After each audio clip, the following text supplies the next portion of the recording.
it. Paimon never thought she'd see you two together. Nice to see you again, Traveler and Paimon.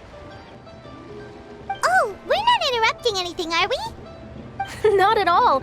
I wasn't in the middle of an interview or anything. I was just asking Miss Kuching about purchasing a kite. A kite? Are you buying some regional specialties to bring back to Fontaine? Well, yes. And... It seems you haven't heard yet. The theme of this year's Lantern Rite is kites. Oh, so that's why Paimon has seen so many floating in the sky. Liyue Harbor is always changing, so it is only fitting that Lantern Rite should change in turn. The Qixing believes it would benefit Liyue to build on our own cultural foundation by embracing the technologies of other nations. After all, it is said that the stones of another mountain may serve to better polish one's own jade. yeah, remember my business meeting with Tianquan Ningguang the last time I was in Liyue Harbor? That's what it was about. But all I really did was use my network to introduce Lady Ningguang to some interesting people. I'm not sure that quite counts as fostering cooperation. In the end, we decided to combine Liyue's traditional art of kite making with Fontaine's mechanical vertical lifting device. Mechanical lifting device? Sounds pretty impressive. But don't kites just use the wind to fly? Why would you need to add something mechanical? Well, you've actually just answered your own question, Paimon. How high and far a kite can fly depends as much on the weather conditions as on the skill of the person holding the string. But as soon as there's no wind, you can only flail about helplessly like a sweet flower medaka out of water. Experience doesn't matter at that point. Exactly. Liyue is now a nation ruled by humans, after all. It's about time we had the power to make a kite fly, don't you think? Plus, the easier we can make it to enjoy, the more people will want to participate. Right? I also thought it was a novel idea. Plus, it shouldn't cost much to do. With Miss Charlotte's help, everything has gone smoothly.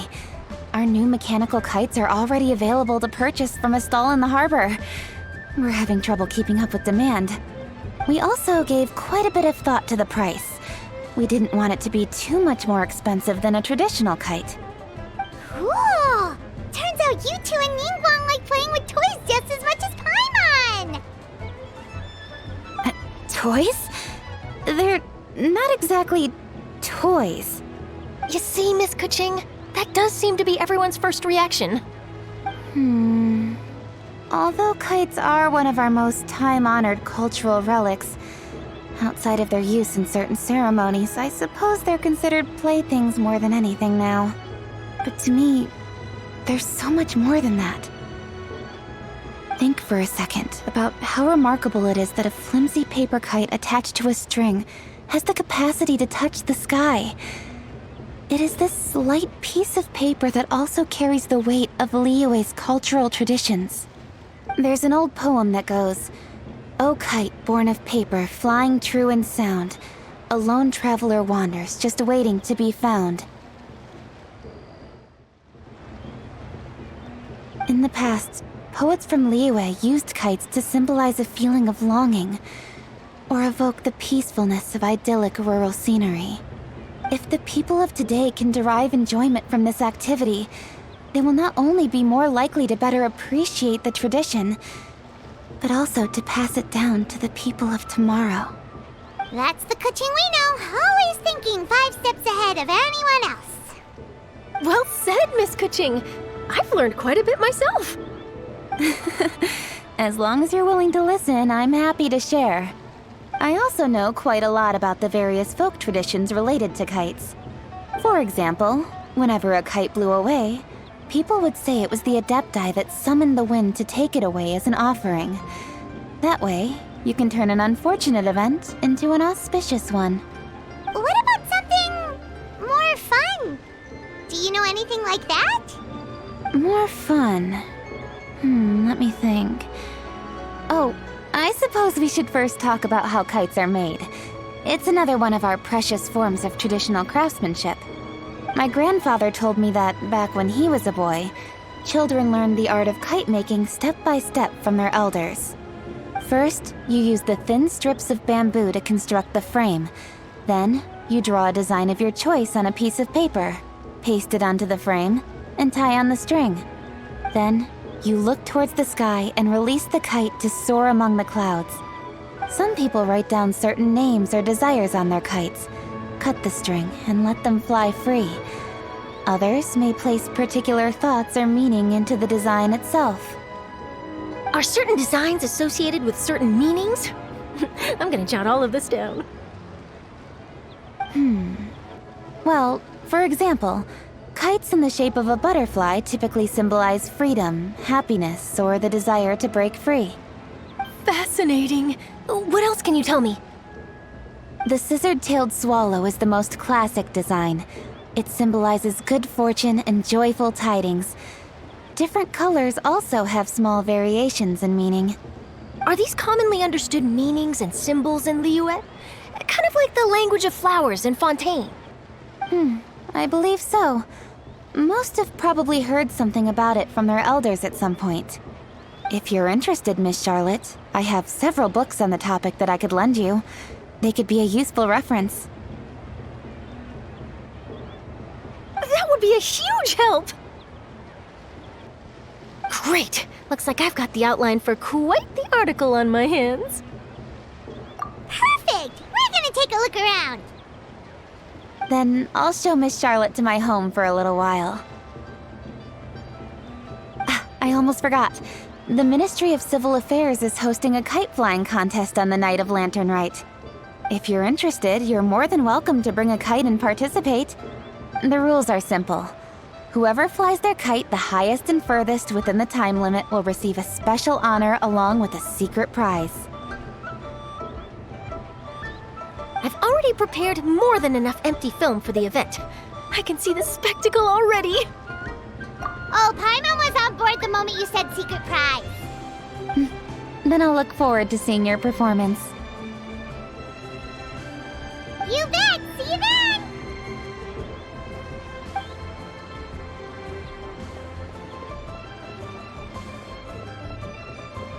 Wait, Traveler?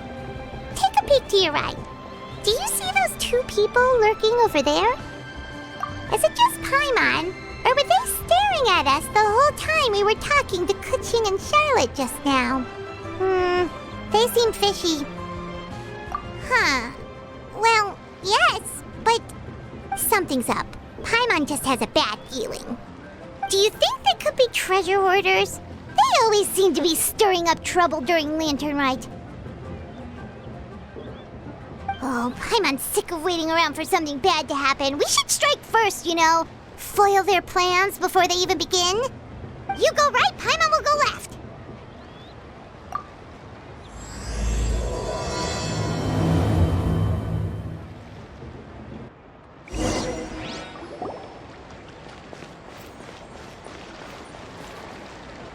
Oh. It is with such an air of urgency that you appear before us. Your comportment suggests you believe us to have committed some heinous crime. Perhaps you could enlighten us as to your intentions. Whoa, where did this fuddy-duddy come from? You should be the one doing the enlightening, buddy. Don't think we didn't notice you eavesdropping. One look and we could tell you were up to no good. Tell us everything, starting with your name. One bears no secrets before two such as yourselves. You stand in the presence of the mighty and illuminated Adeptus, Moon Carver. For the purpose of this foray into the mortal realm, however, you may address one as Hojong. You kidding? That deer's got his head stuck so far up in the clouds, there's no way he'd humble himself down here with the rest of us. You may want to hold your tongue, Paimon. Don't think that Paimon is gonna believe you just because you know her name. Let Paimon guess. You're supposed to be Mountain Shaper, right? Indeed. Mooncarver and myself have descended upon the mortal realm for a visit. The two of you may call me Jiahu. Huh. Looks like you did your research. But in our experience, the harder you try to lead us on, the more likely it is that we've got a big fish on our hands. We'll go straight to the Millilith and have you arrested for impersonating a deaf guy. Preposterous! Utterly preposterous! Right! Tell us something that only an Adeptus would know. And it better not be some common knowledge that any person on the street could tell you. You may recall that in order to preserve the tranquility of one's mountain, one planted karst crawlers around Mount Hulao. In fact, the seeds are one of Streetward Rambler's cultivars. Among all the Adepti, her horticultural skill is preeminent. The plant neither wilts nor withers, and its practical use is undeniable. Yet it does require quite the upkeep. After a while, one tires of the effort. Thus, one had no choice but to foray into town to inquire from Streetward Rambler a gentler and more easily managed variety. On your way, you were accosted by a group of youths, and without revealing your true form, were unable to extricate yourself of their presence. If one's memory serves, Streetward Rambler had to personally come to your rescue. How did you come into possession of such knowledge? The young lass, Xiaoying, keeps no secrets from Cloud Retainer. Alas, one can only let bygones be bygones. That might have been more detail than we needed. Seems like you two are the real deal, and Paimon's sorry for suspecting you. But, for beings as forgiving as yourselves, this is just water under the bridge, right? You indeed have an agile mind. Cloud Retainer was not mistaken in her high estimation of you. Paimon's still curious about something. It's just... Paimon can understand why Mountain Shaper is here, but why did you decide to come to the city, Mooncarver? It's not really your thing, is it? It is but an inevitable eventuality. Long have the mountains remained strangely idle since Cloud Retainer's move to Liyue Harbor. With Lantern Rite near at hand, one would expect Cloud Retainer to provide us with an account of the festivities in advance. Yet to this day she has failed to appear. Cloud Retainer is hardly the forgetful sort. One must never rest idle in the face of that which demands action. And since our acquaintances dwell in Liyue Harbor, we had to travel here in human form to avail ourselves of their aid, Cloud Retainers in this case. But a moment ago, one heard you speak of a mechanical kite of sorts. It appears the essence of the situation has hitherto revealed itself. Now it is time for one to retire back to one's abode. So, you're not looking for Cloud Retainer anymore? Perhaps there are aspects of Cloud Retainer's temperament that remain opaque to young Paimon. Given one's understanding, one can only imagine the anger that now consumes her. Cloud Retainer is of a proud and arrogant disposition.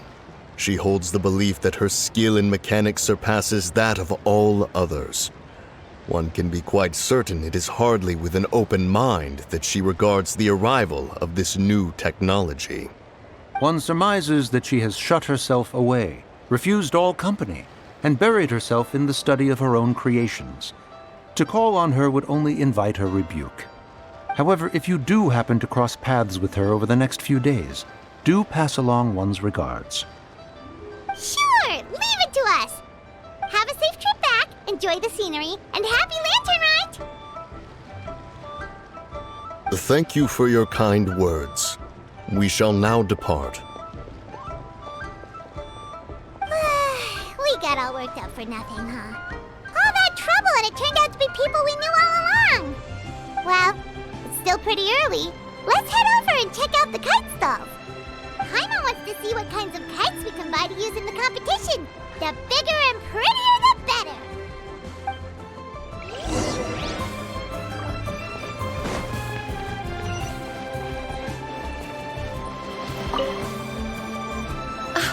Welcome!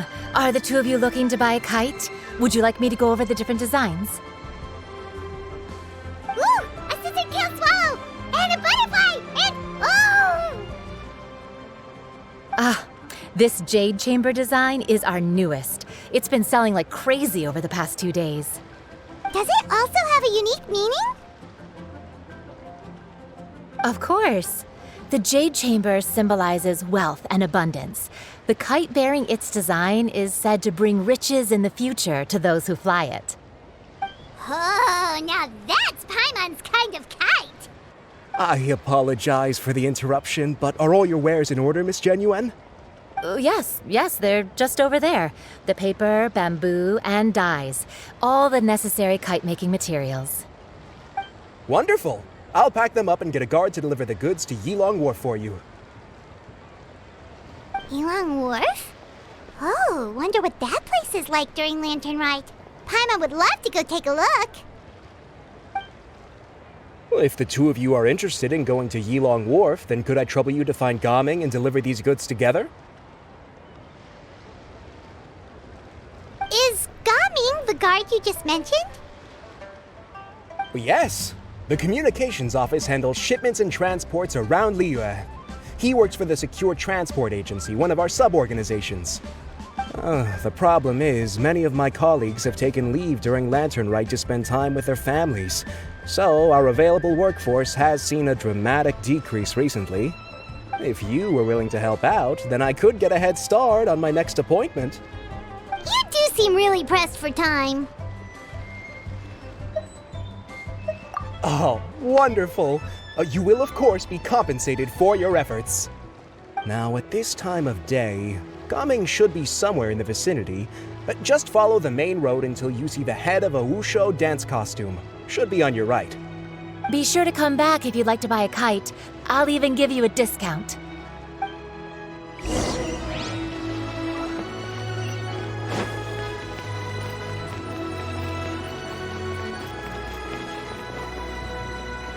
Wait, I thought we had an agreement. Loser buys dim sum tomorrow? Look at you. Scowl like that for much longer and your face might stay that way. Hey now, don't be upset. How about this? You extend the invitation, and I'll pay. No way, Gaming. You're always the one picking up the tab. I'm not trying to be a sore loser. I just didn't expect you to come from behind to win like that. That was nothing. All in a day's work, friend. Perfect, Gaming is here. Sorry to interrupt, Gaming. We just spoke to a guy from the communications office who needs you to deliver some goods to Yilong Wharf. Oh, it must have been Longzhou. Looks like I've got work. Gotta go. Sure, go do your thing. Let's have a rematch when you get back. I won't let you win so easily next time. Alrighty, you can hand the goods over to me. Must have been heavy hauling them all this way. Let me take them off your hands. It wasn't that bad. It's just some kite-making materials. Plus, we didn't have to walk very far. Kite-making materials. I see. I'm glad it wasn't too much trouble, Paimon. Still, I owe you one. Ah, and you must be the traveler. It's nice to meet you. Thanks for your help. Huh? You know us? There probably aren't many in Liyue who don't. I've heard quite a bit about you two. You're quite well known around these parts. Oh, and please excuse Longzhou if he forgot to thank you. Take my thanks in his place. He's a good guy. He's just been super busy lately, running around from place to place. Don't be too hard on him, yeah? So, you here for Lantern Rite? Yep. It's always so lively this time of year. We were actually hoping we could tag along to Yilong Wharf and have a look around. Perfect! We'll go together then. I'm good with directions, so just follow me. Trust me, I know my way around. We can exchange stories, tell jokes, or just chat along the way. Oh, and there are a couple of good places to eat along our route. We can stop and grab a bite when it's time. The ingredients are fresh, the portions are generous, and the prices won't break the bank. You can order anything, and I promise, you won't be disappointed. Order anything? Hey, did you really have to call Paimon out like that in front of our new friend? Don't worry, I understand. I joke around like that with my friends, too. It just shows how close you are. Do you need to pack anything up before we hit the road? I can wait. Nope, our things are always packed and ready. We're pretty much travel experts at this point. Oh, that's right. Then let's get going. If we run into any trouble, you can count on me to protect you. I am a guard, after all.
Ooh, the docks are just a bit further.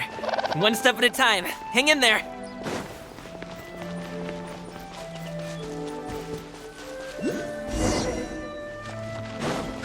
Wait, Another get test behind me. subject. I'll handle this. I got careless. Order guide you. Odds reveal buddy. Coming at ya. Fire! Suffocate. Well, with rocks. Was it done? Try!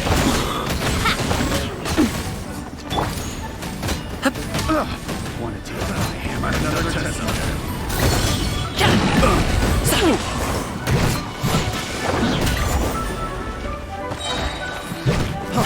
I'll do it, Manzai.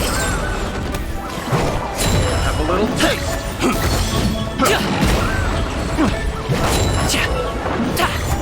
That tingle? Solidify. I will have order. Wings of darkness, come. Picked the wrong test subject. Seems like we really can't go anywhere without running into treasure hoarders, can we?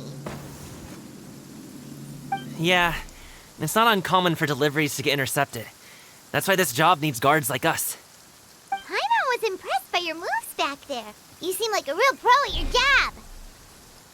Oh, that's not a skill I learned on the job. It's just a hobby. Have you ever heard of wushu dancing? Really? Wushu dancing is famous in Chunyu Vale. Performers might be invited to promote the opening of a business or to spread good fortune during a holiday season. But I must admit, it has nothing on the popularity of the Liyue opera. I'm also well aware that people in Liyue Harbor aren't exactly jumping at the chance to watch wushu dancing. So it's not something I do full-time. Huh? You have 2 jobs? How do you have the energy to do all that? It's not that tiring. You just have to take a rest. Ah, Paimon gets it, so you must sleep a lot then. Not really. Just yesterday, I stayed up all night playing cards. Oh. Let's go. The docks are just up ahead.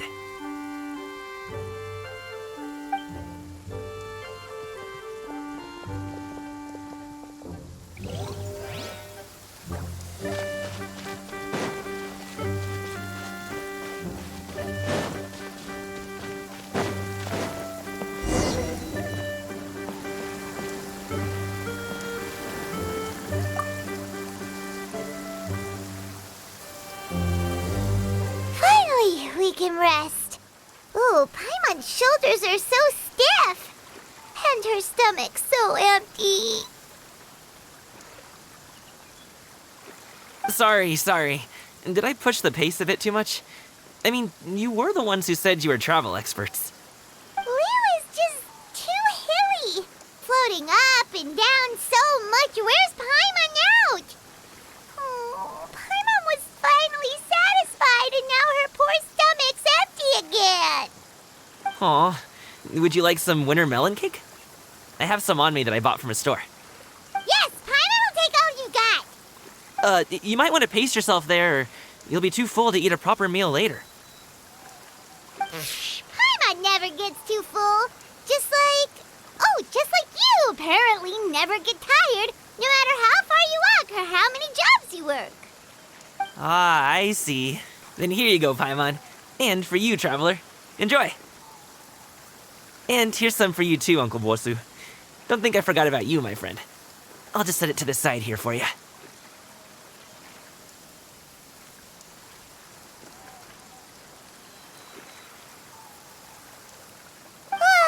That hit the spot. Paimon thought she was going to starve to death for a minute there. That close of a call, huh? I've been eating wintermelon cake ever since I was a kid. You can buy them from all sorts of places, whether it's a small vendor on the side of the road or a big restaurant in the city. But each place produces cakes with a slightly different flavor. If you like these ones, I can give you the address of the shop I bought them from. I'll just have to check when we get back. Oh, all my jabbering must be making it difficult for you to enjoy the scenery in peace, huh? Don't be afraid to tell me to zip it for a little while, okay? Really, I won't be offended. It's okay. Paimon is kind of enjoying listening to your chitter-chatter. Aw, a fed Paimon is a happy Paimon, huh? Hey, Paimon can be in a good mood anytime she wants. Need some fresh bamboo?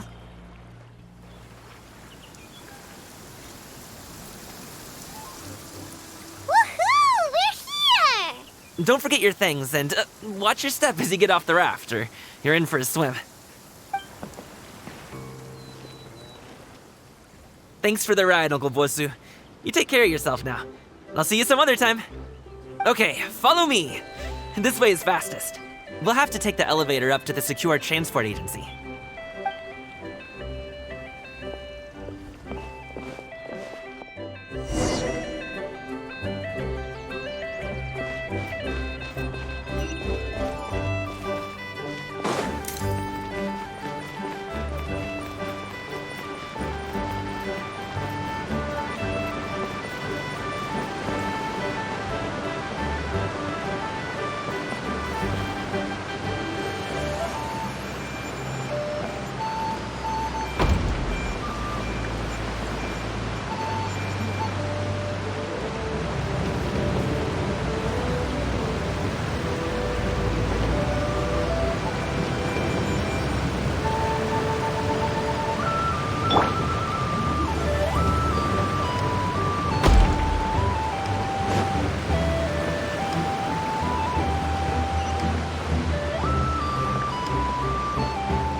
Hey! Slow down. I'm begging ya. What is it? No one's gonna try any funny business when the street is this packed, right?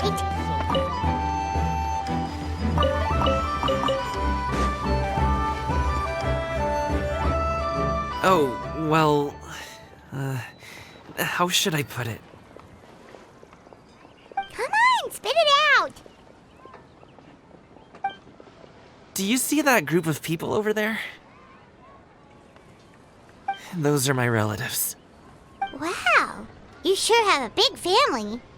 Once they start buying things, they won't stop perusing till it gets dark. This is bad. They're your family, not your arch enemies. What's there to be afraid of? Unless... Oh, did you do something horrible to them? No, it's not that. I'm just not that good at dealing with my family. It would be best if we could steer clear of them.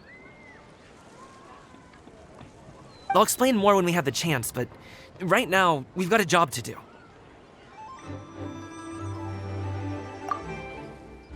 The left side looks pretty packed. Let's go straight.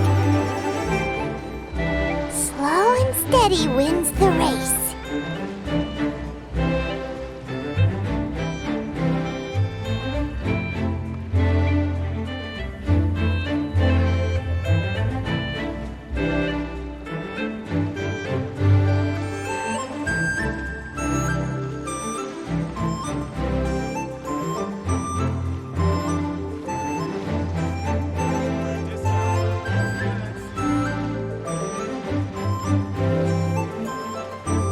let's wait here for a second. Maybe my aunt will leave.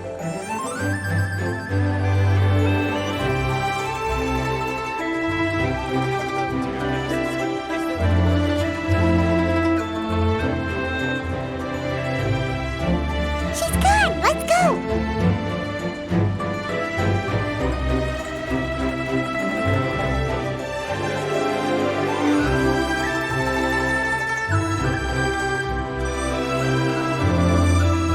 Turn left! Run! To the right and...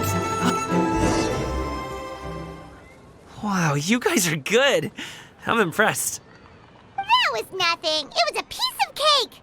Oh, winter melon cake to be exact. You really liked it, huh? Ooh, you know what? I'll buy you a whole bunch and pile them so high you could swim in them. As long as you don't wind up drowning, Paimon.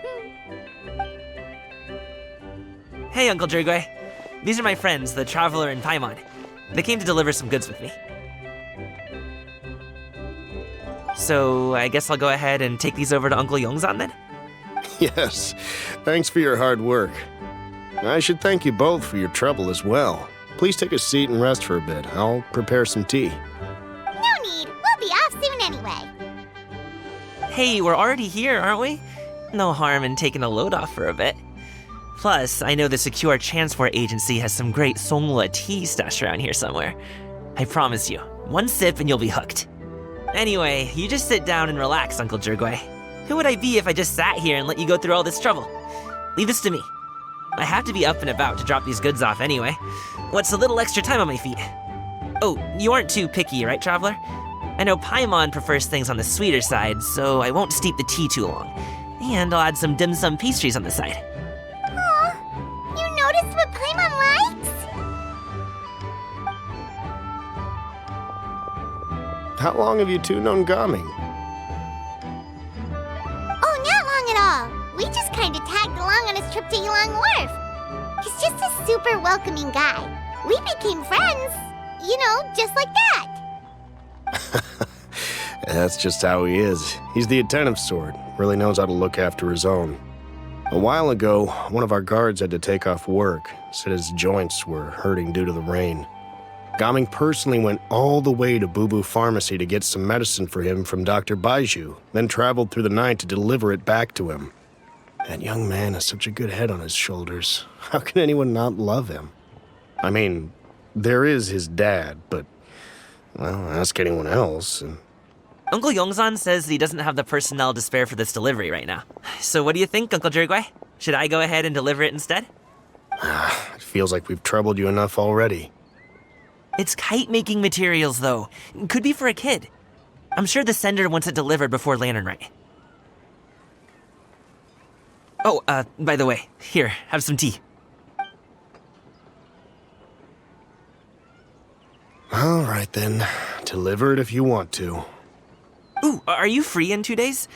How about we grab some dim sum from Xianyun kiosk? My treat, and don't even think about trying to pay. Whoa, that's way too generous of you. Don't mention it. Just think of this as a thank you for all your help. Besides, the thing between me and my family, it's a long story. It might take some time to tell. Sounds good. Paimon never says no to free food. All right, then I'm off. See you in 2 days. Oh, and Paimon, make sure not to eat too much before then. Don't say I didn't warn you. Is he underestimating Paimon? She's just gonna have to show him how much she can really eat. Anyway, is Gaming's family situation really that complicated? He has such a happy-go-lucky personality. Plus, he's an enthusiastic and diligent worker. It's hard to imagine a guy like that being troubled by much. How should I put it? Since he already plans to tell you himself, you don't need an old man like me to add my 2 cents. You seem to be around the same age, so you might have a lot in common. Perhaps you could help him talk things through. Consider it a favor to me. If you have the time, maybe you can make a little flag for us to wave about. I can say, we provide aid in spades. Couldn't hurt to advertise our services, right? Well, I can certainly arrange that. Is there anything else you wanted to say? Wait, seriously? Paimon was just joking, but if you're going to get us something, she'd much rather have winter melon cake instead. Seems like Gaming really has rubbed off on you. Would you like some more tea? I think there's some left. No thanks. We came all this way and still haven't gotten a chance to look around the wharf. We should see the kinds of kites they got. Maybe they'll have ones you can't find in Liyue Harbor. All right, then. Please do let me know if you'd like more tea. You're welcome to stay as long as you like.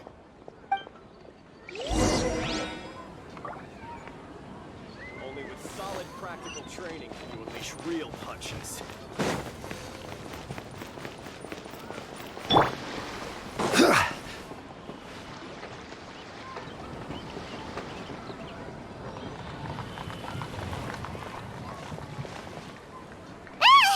What are you doing here? The way you speak, one might have presumed you were displeased to be in one's presence. Take note, Paimon. You could learn a thing or two about how to respect your elders. Ugh, starting on the elder stuff already, huh? Shouldn't you be back in your cave tinkering away at some kite-related thingamabob or something? What brings you out here? And what's with that huge box next to you? Ah! Paimon gets it. You're here to do some shopping, aren't you? And what of it? The Qixing's decision to integrate Fontanian technology into said kite-flying competition is of no consequence to oneself. Did you expect one to willfully compete against the whimsical trends of worldly sentiment, or perhaps even fall to petty sulking over such? It's not that we think those things exactly. That's just what Mountain Shaper and Moon Carver told us, or Tia something and Ho. Paimon can't be bothered to remember what their aliases were called.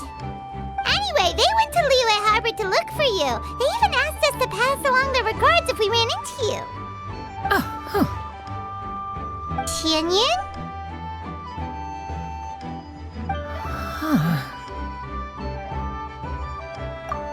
It appears time has quite flown since one's arrival in Liyue Harbor. How could one have forgotten about those two old fossils? One shall have to bring them back some divine herbs to atone for this slight. Nay, given that one has ventured all this way to Yilong Wharf, tea would be more advisable. A great thought has illuminated one's mind once again. One is reminded that certain purchases have yet to be made. Perhaps you two could wait here whilst one performs this task. It'll be but a moment. Huh? Wait, here? You really just gonna ditch us here to watch your stuff? Oh, that woman really just does whatever she wants. Hey, not you too, Traveler! Oh, all this Paimon ditching is super not appreciated. Just come back soon, okay? Paimon doesn't want anyone to try and steal his stuff. Welcome. Please have a look around. We only sell teas of the finest quality, sourced directly from Qiaoying village. Might I recommend the Sunglo variety? It's one of our specialties. Now, that sounds promising. One will bring some back for those old fossils, and all will be well.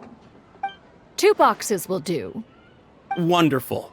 By the way, we're actually running a special Lantern Rite promotion. Buy 3 boxes, get 10% off. 4 boxes will net you 20% off. 20% off 4 boxes. This merchant strikes a fair bargain. One might as well give some to Morax and Ping, too. Then 4 shall suffice. I see. Are you intending to give these as gifts? If so, perhaps I can interest you in these exquisite gift sets. Buy 10, get half off. Look at the magnificent design, and the red ribbon gives quite the festive flair, don't you think? Such a gift would be sure to impress any lucky friend or family member. 10 boxes. seems rather excessive. But if one factors in the conqueror of demons and one's disciples... 10. Nice round number, don't you think? Of course you do. I'll even shave a little extra off the price for you. That is agreeable. One will, I will have these boxed up then. Of course, right away. I see you have quite the eye for fine items, mademoiselle. Perhaps some of my wares might also be of interest to you. I'm a toy merchant from Fontaine. You'll get nothing but the finest and most intricate clockwork toys Mora can buy here, each one sure to be a source of endless amusement.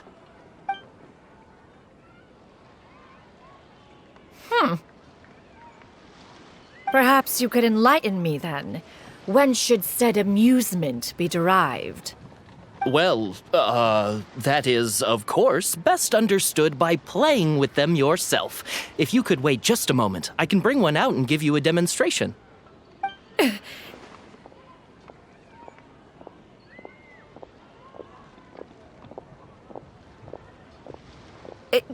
There is no need for that. Mademoiselle. Give me your newest and finest model, and be sure to package it securely. Ah, of course. Here you go. The instruction manual is... I can do without, thank you. Many watchful eyes surround this place. If one were to be spotted purchasing a mechanical toy such as this, a child's plaything no less, it would only invite scandal. There is no harm in bringing it back to study in secret.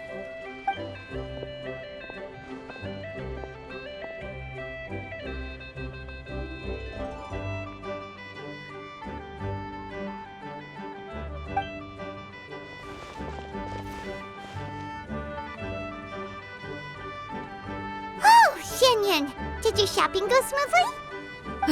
Naturally. One may not delight in social interactions, but that does not mean one lacks said faculties.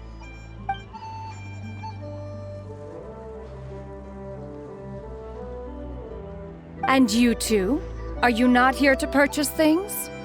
We just haven't had time yet. It doesn't look like there are any kite stalls around Yilong Wharf, but it does look like there are lots of goods from Fontaine. You are also planning to participate in the kite flying competition, then? One means to say, you along with all the other youths. One has been entreated to share one's kite-making expertise, and indeed, there was little one could do about such persistent supplication. One moment energetic and earnest, and dejected the next. One had no choice but to acquiesce to these requests, and thus, one will be organizing a kite-making workshop to provide personal instruction in this art form. Oh, who will be participating then? Shuyu, Shenhe, Ganyu, and Yayo. Wow, that's quite a few people. Also, this is all pretty well, Xianyun, but it's not like you have to make your own kite to participate in the competition. You can just buy one ready-made and call it a day. Ha! You speak of those equipped with the mechanical lifting device, do you not? 'Tis nothing but a crude piece of mortal machinery. The mechanism that one has developed was the fruit of millennia of meticulous study. Let us not speak of the source of the mechanism's power, but rather its structure. It is composed of materials as light as bamboo and as strong as iron. This composition grants it the lightness of weight to ascend into the sky and the durability to follow the wind for many a mile. It is built with a series of intersecting rods that... Never mind. It is unlikely the two of you will understand, even should one expend the effort to explain. One is better off saving one's breath. It sure seems like you want to talk about it, though. So, will you be attending the workshop or not? Huh? Wait, you've been trying to invite us this entire time? All right then. No need to prepare the materials in any case. One has it all sorted. Arrive at Mount Outsong in 2 days. I shall be expecting you around midday. Are you leaving? Don't you want a guard to help you with that big box of yours? Surely you jest. One goes as one pleases. For what reason would one need to rely on another?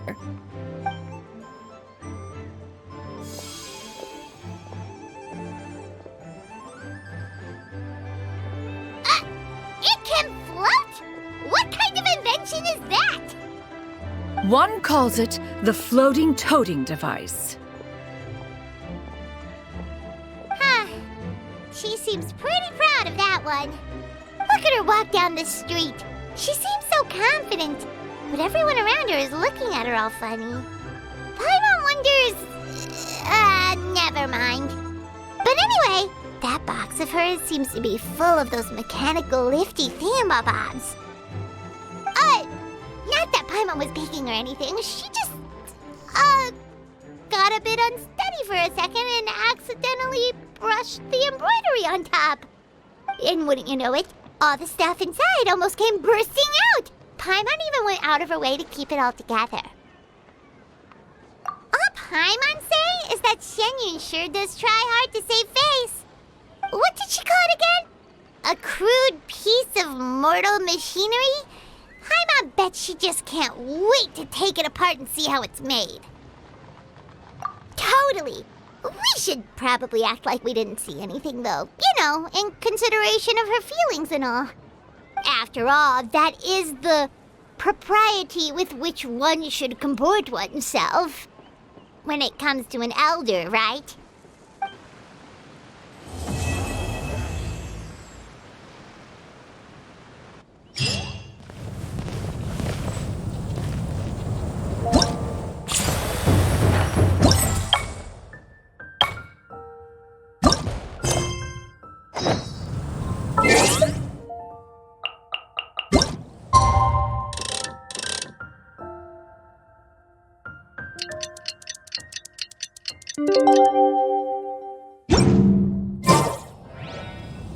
Osmanthus wine tastes the same.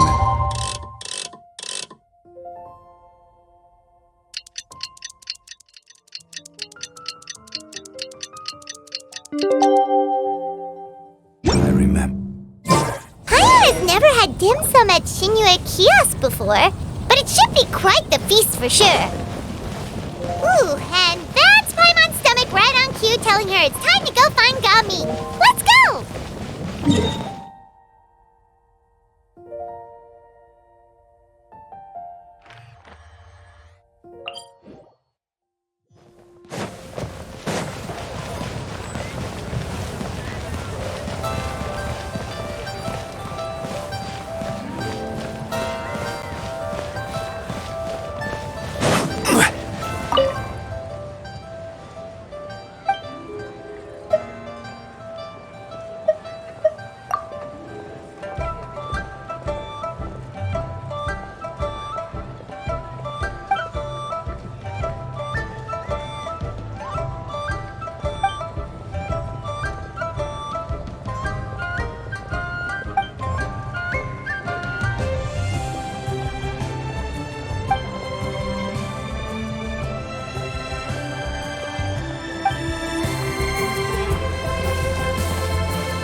You're here early. I just ordered. The food should be out in a second. Sit down, sit down. Let's all take a seat! Here, hand me your cups. Oh, thank you! Wait, you weren't supposed to drink that, Paimon. That was for you to rinse your utensils. That's a thing?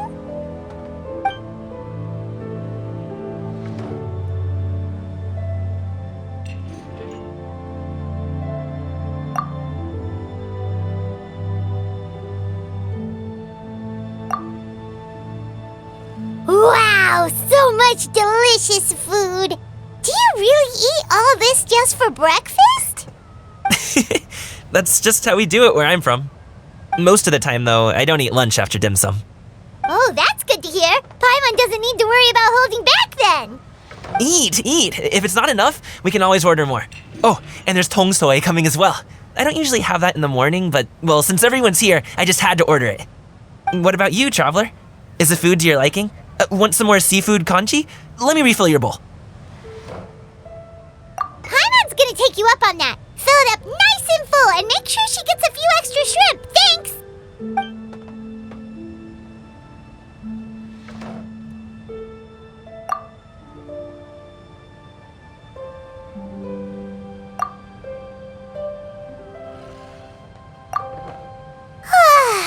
So full.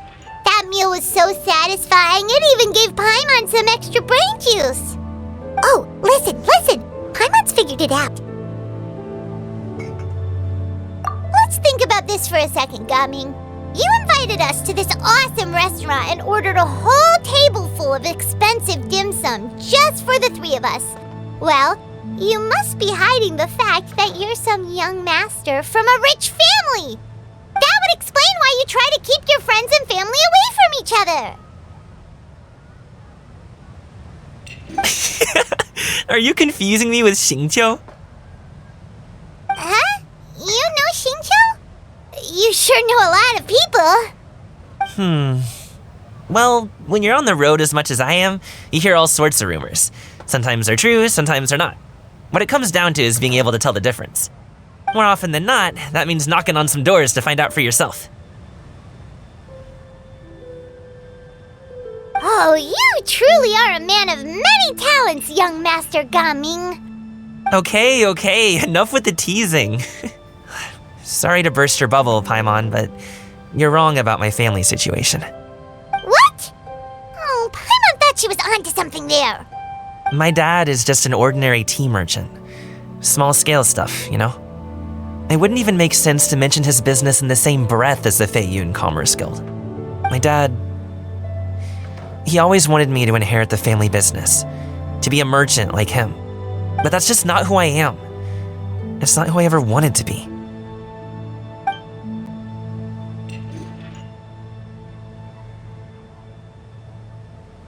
Have you ever talked to him about it?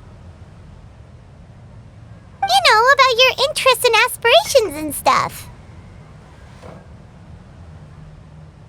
Of course I have. I told him I wanted to be a wushu dancer. That I wanted all of Tevat to see what I could do.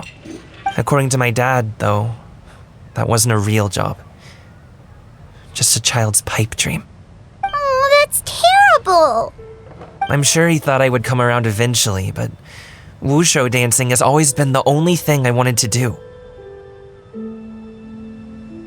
One day, he tried to get me to visit some other tea merchants to start building the right relationships, but I refused to go. We got into a huge fight. We were this close to throwing hands. In the end, I was so angry that I ran away from home. I haven't been back since. Don't get on my case just yet, okay? It's not like I think I'm completely without fault. No, I know that it wasn't the right way to go about things. But my dad's stubborn. No matter how hard I tried to convince him, it just went in one ear and out the other. There was no changing his mind. I knew talking would only get me so far, but if I made it big in Liyue Harbor, the results could speak for themselves. Gaming. But I'm sure you both already know how that's going. Wushu dancing's just not that big in Liyue Harbor. In the past, I would go door to door from store to store, asking if they would be interested in hiring a performer. Most times, I wound up eating nothing but humble pie. And you can't just rely on dreams to put food on the table, right? So I found a job as a guard to make some money. And now I have enough to get by and then some. Still, change takes time. Gotta take it slow, you know? Paimon understands.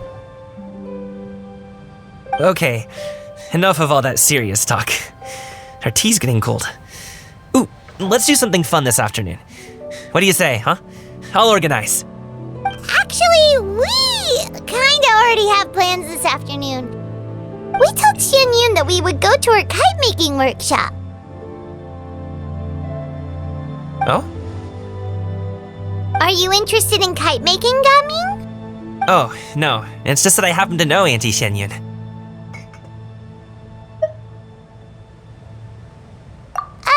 Do you not know who she really is, Gaming? Oh, I know that she's an Adeptus. I met her during a delivery once. But hasn't she been in the city lately? She's even tried, with some limited success, to change her terms of self-address or something like that. She came to see me a few days ago to ask about luminescent dyes. Oh, wait a second. She doesn't plan on putting those on a kite, does she? Is that not something you can do? It's one thing to use it on cloth, but applying it to paper is another matter entirely. Why couldn't she tell me what she wanted them for? Yeah, she does seem to have trouble with that sometimes. It would be such a shame if everyone worked so hard on their kites only for them to get ruined in the end. Okay, I'll go with you. If Auntie Xianyun wants to use those dyes on a kite, the formula will need to be changed. Great! The more the merrier!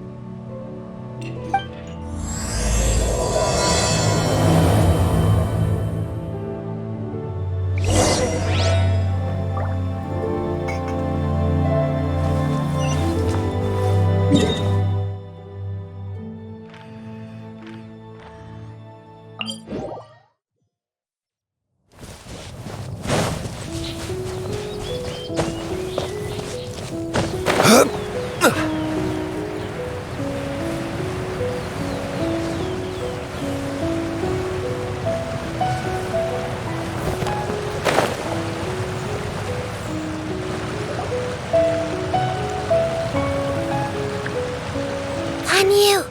Ganyu! Come on, wake up! Some friends have arrived!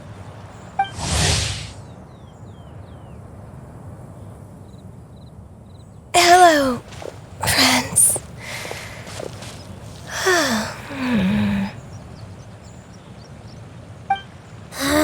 Ganyu! Oh, I have some mint oil. Perhaps we should try that. A guest at Wanmin Restaurant recommended it to me. I've tried it. Its stimulative effects are much stronger than what can be achieved from chewing on mint leaves alone.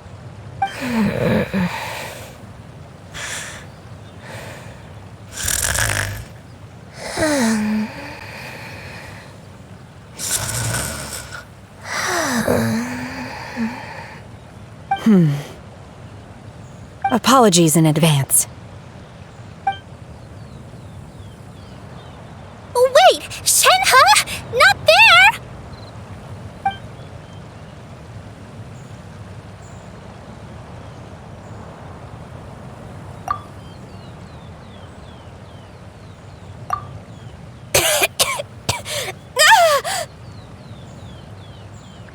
See?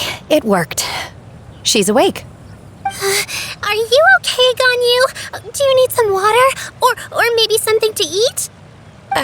I'm fine. I just feel chilly all over. Huh. Was it that effective? Chilly, huh? Master always says a cool head leads to a calm heart. So, does this mean that heat's what we need to help you, Ganyu? Paimon doesn't think that's what the expression means exactly. I feel a bit better now. Was I asleep? Must have been around the time I usually take my midday nap. Did you not sleep last night? That does seem to happen to you often. Perhaps you should come work at Wanmin Restaurant with me. We get off at 10 on the dot every night without fail. I could never. I'm sorry. I seem to have missed your name. You are... Me? My name is Gaming. I work as a guard for the Secure Transport Agency. Gaming. The name sounds familiar. I believe I've heard your name mentioned around the Ministry of Civil Affairs. People tell me you're an extremely enthusiastic worker, and you are very generous with your help. Well, you know me. Or, I guess you don't. My name is Ganyu. This is Shenhe, and this is Yao Yao. It's an honor to finally meet you all. Oh, you must be here for Auntie Xianyun's kite-making workshop, right? Yes. I have neither made nor flown a kite before. As long as Master is willing to teach, I am willing to learn. Me too! I want to participate in the kite flying competition with my best friend! Plus, it's more meaningful if you make the kite yourself, right? Your best friend didn't come with you? Well, Chi-Chi's been super busy helping Dr. Baiju lately. I'll meet up with her later and give her a huge surprise. Oh, I also brought bandages and ointment with me today. It's easy to cut yourself when working with bamboo, so I thought I should come prepared. Wow, you're really thoughtful. As for myself, I'm afraid I lack some of my companion's enthusiasm. I was originally planning to buy a ready-made kite and just enjoy the festive city atmosphere with everyone. But Cloud Retainer is always going out of her way to look after her juniors, wanting us to have the best there is. She always puts us before herself. It was so thoughtful of her to arrange this workshop, so I simply couldn't let such consideration go to waste. My motivation for being here might be a little different, yes, but I'm ready to put in just as much effort as everyone else. Well, we're all here, but where the heck is Xianyun? Shouldn't she be here by now? Who is it that speaks of oneself in such an ill-tempered tone? Oh, come on! You clearly heard Paimon! Master stopped to buy grilled tigerfish to share with everyone. Come get it while it's still warm. Oh, Paimon, sorry, Miss Illuminated Bird! Paimon always knew you were the smartest, coolest, and prettiest Adeptus. Someone as wonderful as you is sure to have brought enough for Paimon as well, right?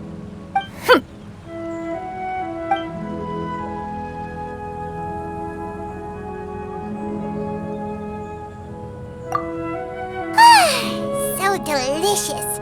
Paimon's life is complete. It appears that we've ended up with quite a few participants indeed. Go ahead and divide yourselves into small groups. The materials are over here. The regular dyes and luminescent ones have been clearly marked. Use them as you see fit. As for how to make the kite, one assumes you all made sure to listen to the instructions one provided while we were eating. Yes? Are there any questions? Paimon may have focused a little too hard on the eating and less on the listening. Paimon knew she could count on you, Traveler. One will wait under this tree and avail oneself of the cool air while one digests. Do not hesitate to seek one's company if you have any trouble, questions, or simply want to chat. We're not in any hurry to get started. Why don't we go see what the others are up to?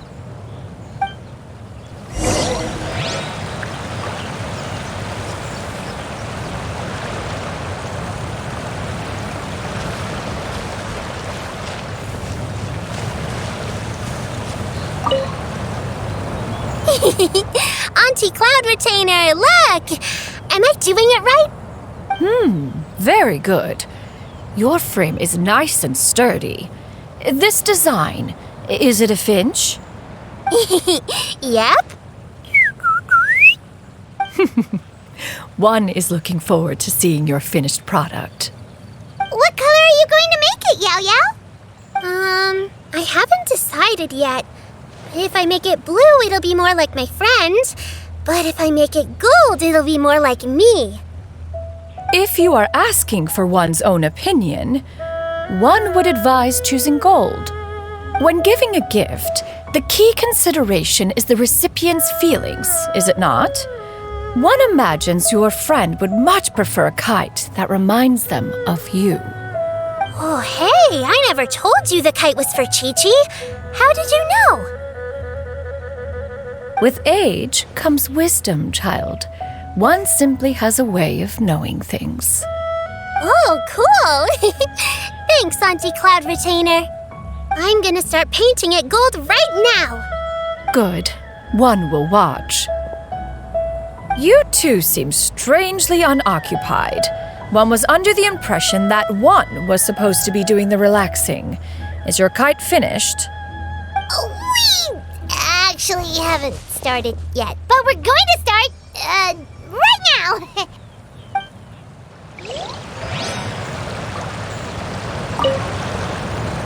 Hey, Gaming! Want to team up? Huh? I have to participate? I thought I'd be done for the day after adjusting the dye formula. You're that unenthused by kite making, huh? That doesn't seem like you. No, it's not that. It's just... it would take too long to explain. I guess I'll just make one then. What shape should we go with? How about a butterfly?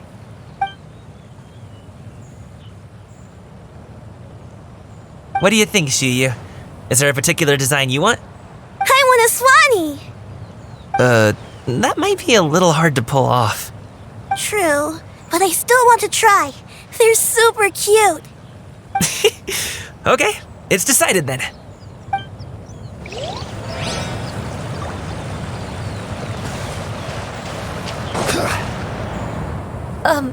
Shenhe, it would be great if you could refrain from putting things on my horns from now on. They're really quite sensitive. I see. My apologies. I shall remember that in the future. Thank you.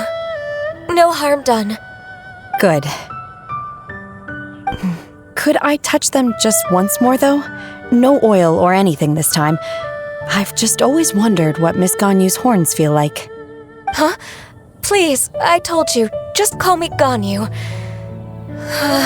Well, all right. Just be gentle. Firm to the touch with no discernible temperature. Oh, not unlike certain medicinal plants I've eaten before. Still, Ganyu appears to be shaking like a cat whose whiskers have just been touched. I should stop. I see. Then I'll apply the oil to your forehead next time. Oh, no need. I'll just refrain from taking afternoon naps outdoors. Anyway, we should probably get started on our kite. It won't be long before Cloud Retainer comes to check on our progress. Perhaps we should just choose the most traditional style. Okay. Well, they seem to be getting along swimmingly. Let's not disturb them. We should get started on our kite now. Let's go.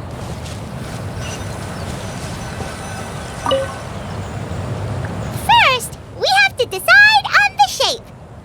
Hey, what are you laughing at? Oh, that's not a completely crazy idea. If nothing else, a Paimon-shaped kite could at least make sure you never get lost on your travels and always find the tastiest food and funnest things to do wherever you go. Maybe we're not exercising enough artistic license. Ooh, we should exaggerate this a bit. How about this?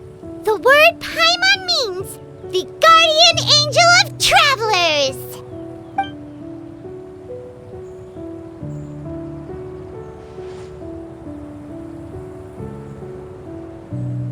Now, what expression should we give her, since the kite is going to be flying super high in the sky?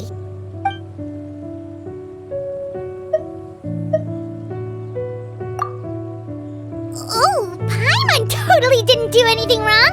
And even if she did, she doesn't deserve to get shot up into the sky for it. Something like this, then. Now that we've decided, let's make it happen.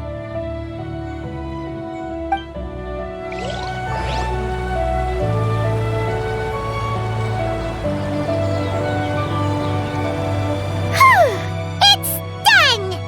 Paimon has to say, Kai Paimon might even rival real Paimon in terms of cuteness. Now we just have to attach the string, right? All right, gather around, everyone. Oh, Xianyun's calling us!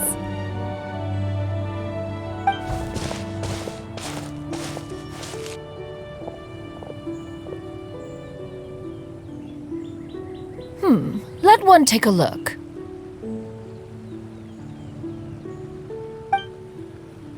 Wow! Grandpa made a scissor-tailed swallow. It's so pretty. Yep. The coloring makes it look a lot like Master. If the tail wasn't split in two like that, it might even be a spitting image. If you look closely, there are a few spots where the colors go outside the lines. Did you doze off while painting it, Ganyu? I did the painting. I stared at the paper for quite some time, but I simply could not recall the coloring of any bird. Except Master. Or should I say that I'm too familiar with her crane form? Even when she stands before us in human form, all I can see is blue and white. Oh! Well, now that you mention it, Paimon can see it too!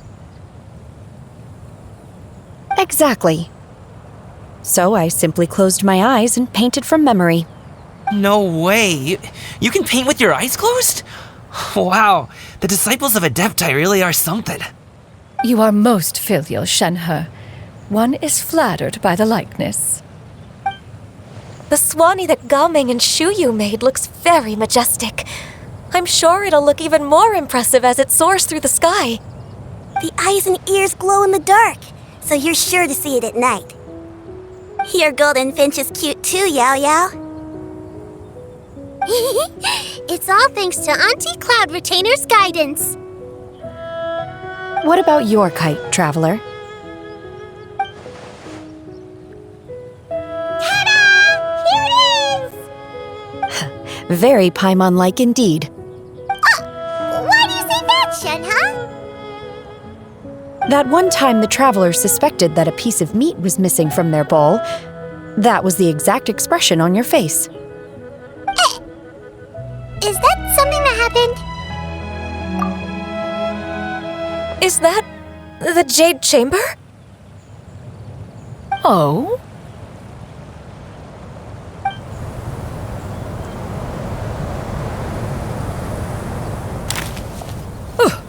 Who dares attempt such a flagrant display of impropriety by releasing a kite into one's territory without one's permission?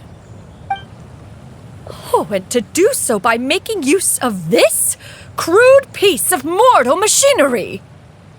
One simply must know who it is that possesses such impertinence. Continue attaching the strings, everyone. One will be but a moment. Cloud Retainer! Traveler, Paimon, could I trouble you to go after Cloud Retainer? Master's going to be okay, right? I'm more worried about the person who released the kite. There's wind up ahead! Looks like we can glide over!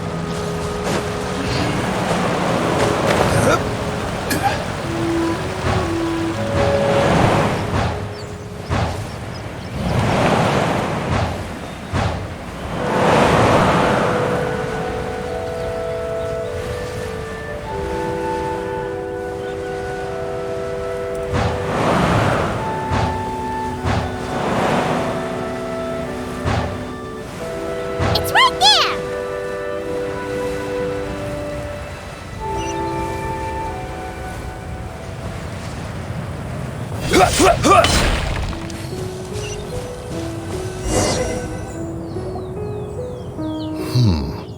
This Fontanian device of mechanical motion is quite curious indeed.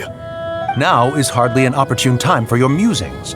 Someone among us was not sufficiently attentive, and now the kite has vanished. Calm yourself. Do you have any recollection of its last location? One believes it drifted in the direction of Mount Outsong. Perhaps it is mere happenstance, but one feels a certain sense of dread at the thought.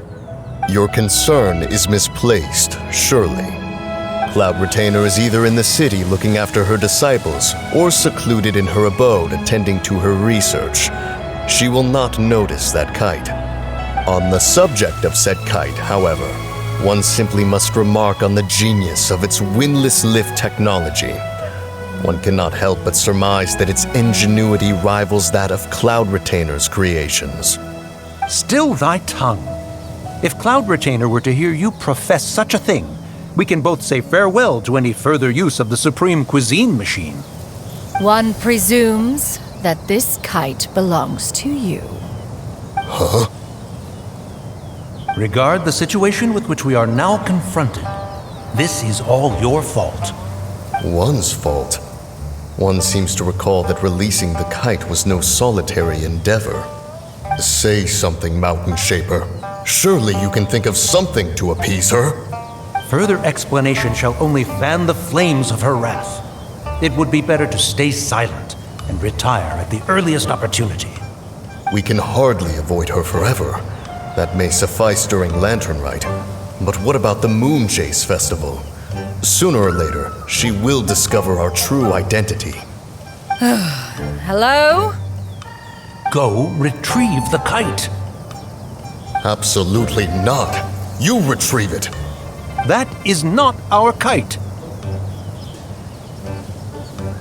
Oh, so an adeptus such as oneself is mistaken then?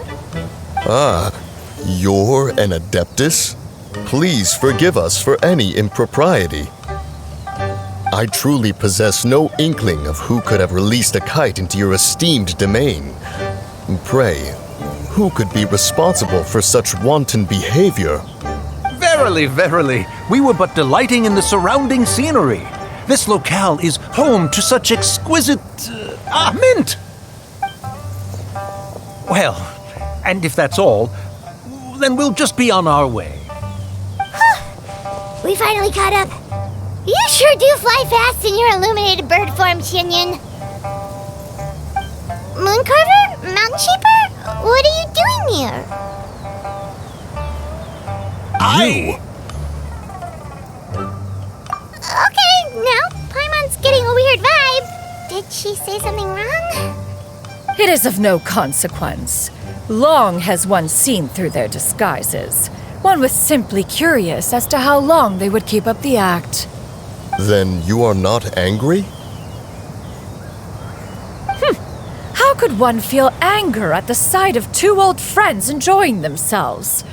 One is also well aware of how enticing these city novelties can be. We were simply consumed by a fit of festive spirit. Seldom do we get the opportunity to partake in the delights of the times. However, we are far from being as adept as you in matters that require a deftness of hand. No worthy kite could be born of our own making. Thus, we could only take the convenient route, so to speak. Your prowess in mechanics is unparalleled, Cloud Retainer. You wield the wind and waves themselves. Your singular talent stands unmatched across the land. Of this, we are well aware.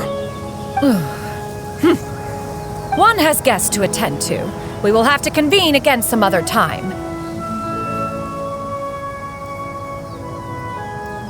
Traveler, Paimon, do try to keep up. We're leaving already? All this flying from place to place is wearing Paimon out.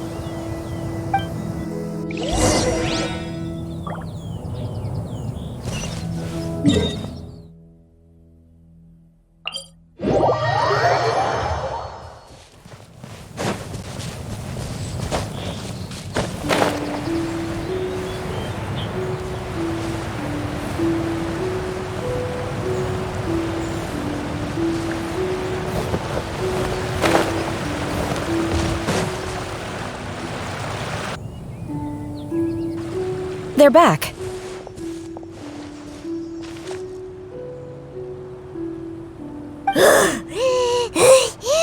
Paimon's pooped. Why are there only two of you left?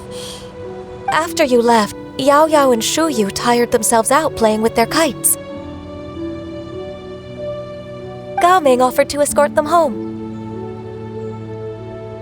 Before he left, he said something that I don't quite understand. Oh? What did he say? He said, a kite is always tied down no matter how far it flies or how high it soars. Its tether prevents it from ever truly flying free. He looked quite dejected as he said this. Now that you mention it, Gaming did seem to have a rather strange attitude towards kites. A reflection of himself. Oh, if I were a kite, I would cherish that tether as a symbol of kinship and the bonds that tie us and... Shenhe?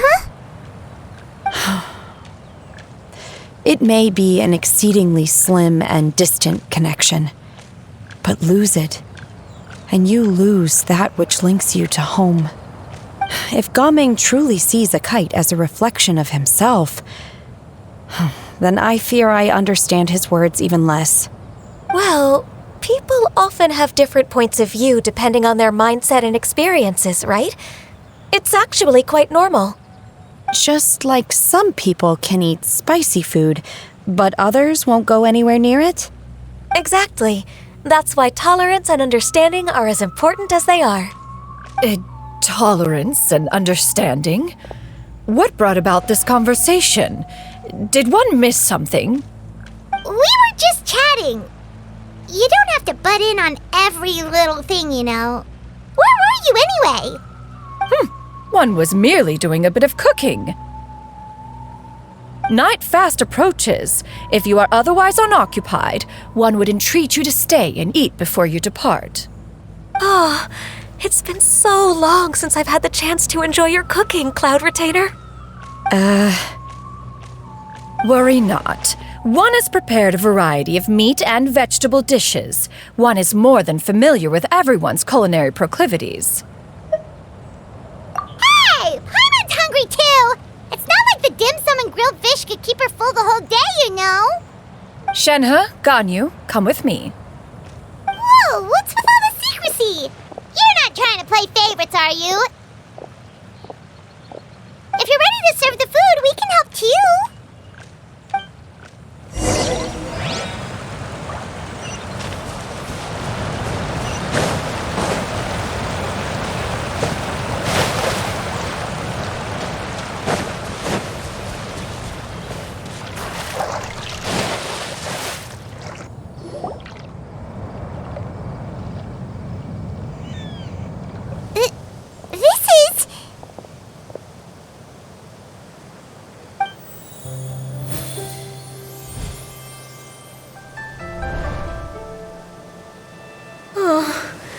I can feel the wind brushing against my legs.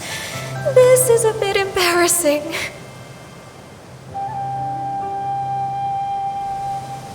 Is the headpiece secure?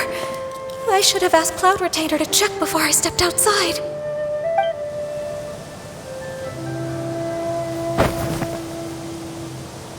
How do we look? Huh? She asked them just like that?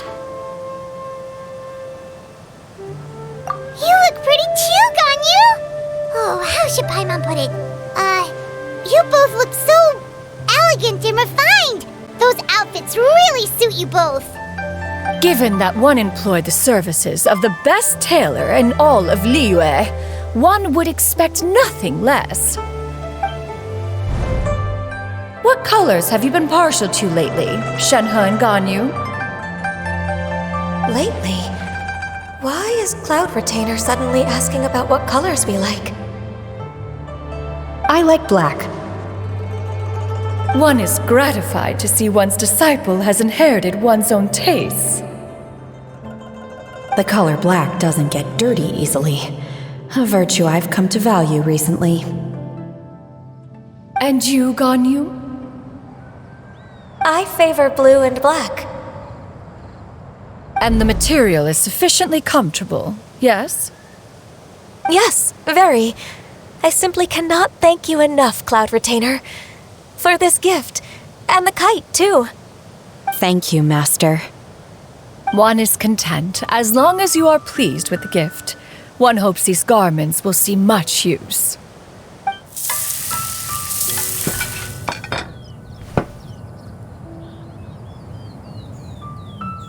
Seems like your supreme cuisine machine is just getting better and better, Xianyun! This golden crab's particularly good. The shell's deliciously crunchy, and the meat inside is so succulent and sweet! Paimon can't stop eating. It's a good thing Gaming isn't here, or Paimon would have to duel him for the food. You know, with chopsticks. He traveled all this way on account of the kite-making workshop, and he spent the whole afternoon looking after Xianyun. One was hoping to treat him to a meal. Oh well. One will just have to extend one's thanks in person. It's rare for someone to make such a good impression on you, Cloud Retainer. One has high standards. He appears to be a young man of much merit, and one is not the type who would see such potential squandered. It appears that he wishes to break free from the kite string that tethers him. Kite string? Huh, what strange metaphors you speak in, Shenhe. Ever since you returned from one mean restaurant, your turns of phrase render one at quite the loss. Where do we even begin? Oh, do you know about the conflict between Gaming and his dad, Xianyun? One has only heard that the two are not on good terms. He ran away from home and hasn't been back since. Oh? Ran away, you say? Oh. One believes we would all benefit from a more thorough retelling. Start from the beginning. Oh, okay. Paimon just hopes he won't mind. What? This shall not do. Lantern Rite fast approaches. We must make haste. As one was contacting various tailors around Liyue, one could not help but be reminded of Menogius. He possessed a singular talent for clothing design. He had an exquisite eye, not just for fabric selection and color pairing, but also for what accessories could best accentuate a garment's overall styling.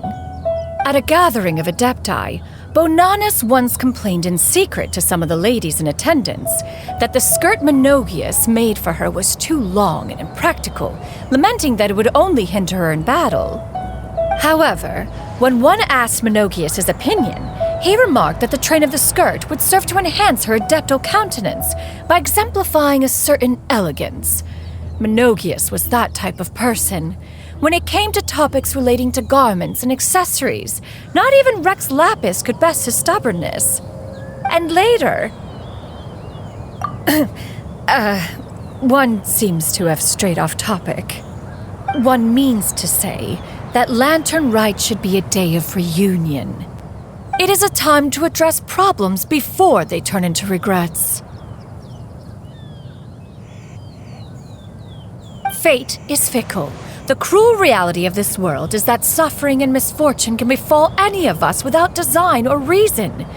If there is a chance for young people to remain insulated from this reality, one should do one's utmost to make it so. That's nice and all, but... Do you have any ideas, Cloud Retainer? Perhaps adeptal arts could be of use. No. Mechanics, perhaps. One fails to see its use in a situation such as this. Is there anything I can do to help? Combining our efforts is a fine idea indeed. Aha! One has an idea!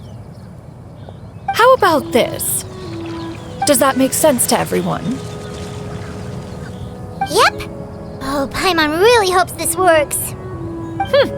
One's designs never fail. Now then, I counsel rest for all, and to make the necessary preparations. One shall see you in 2 days.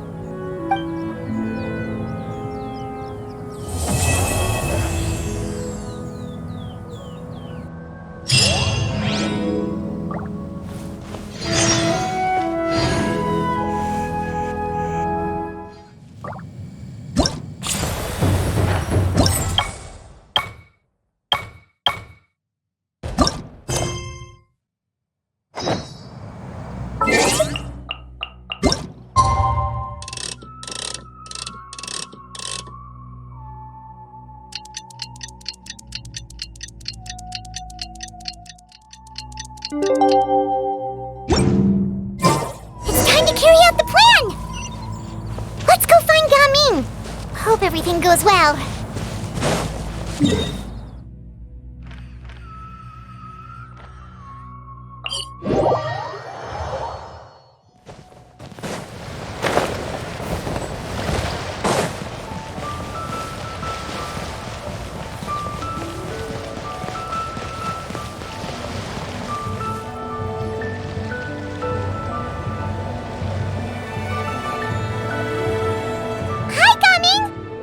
apologies, you've certainly gotten an early start this morning.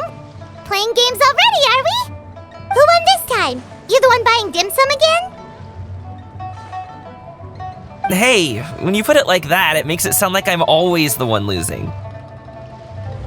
Ah, perfect, you're all here. There's an important commission I need your help with. All right, I've got the time. Where are the goods? It's not just goods this time. I need you to escort a tea merchant and their wares from Qiaoying village to Liyue Harbor. A very important client has requested to meet with him. Sure. What's this merchant's address? Here.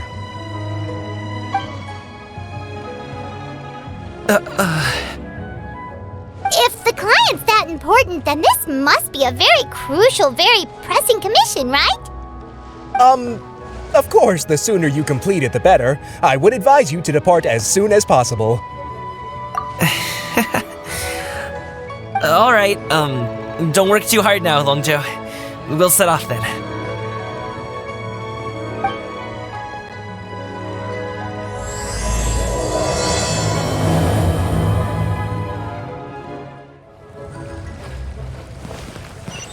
You're a bit quiet today, Gaming. Oh, do you want Paimon to tell a story? We're almost there. I'll take a rain check on that.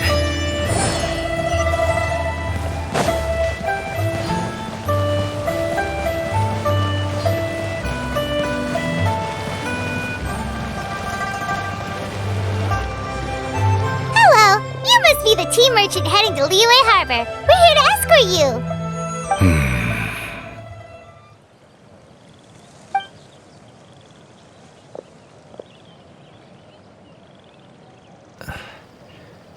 Dad?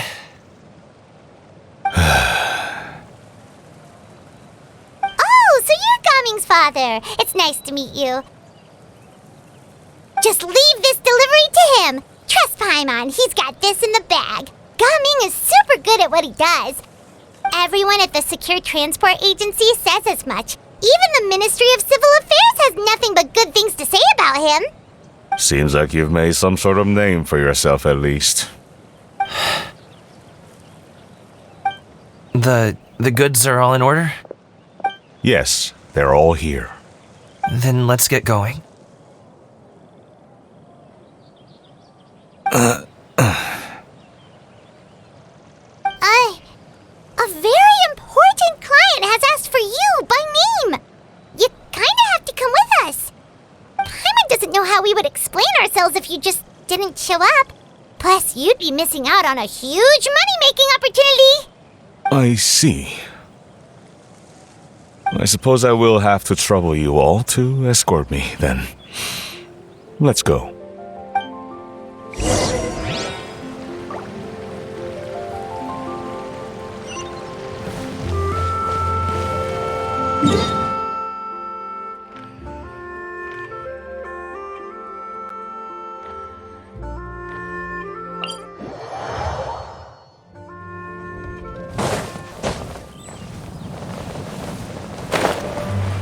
We've been walking for so long. Is anyone tired?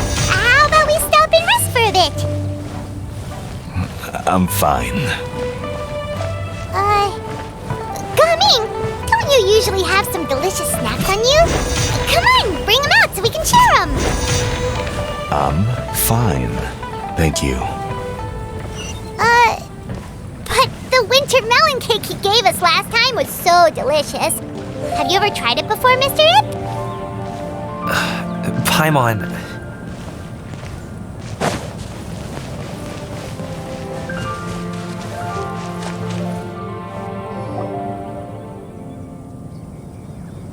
This place looks nice and open. Why don't you all rest here for a second? Huh? What about you? You're not going to join us? I'm not tired. I'll keep watch. Oh, but... Just let him go.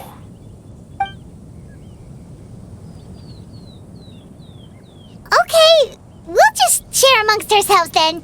Did you know, Uncle Ip, that the flavor of these cakes changes depending on... Halt! Who goes there? It appears that one's movements were overly conspicuous. Enough of your musings. Focus. Focus on the matter at hand. Present your exquisite ornaments at once. Indeed. Bring them forth readily and without protest. Ah! What do we do? It seems as if these two are acting alone. It won't be difficult to subdue them, but they might have something else waiting in store for Dad. The best way to keep him safe is... Leave this to me. I'll handle them. Traveler, Paimon, take my dad and the goods away from here. No, Gaming. It's too dangerous. This is what I do.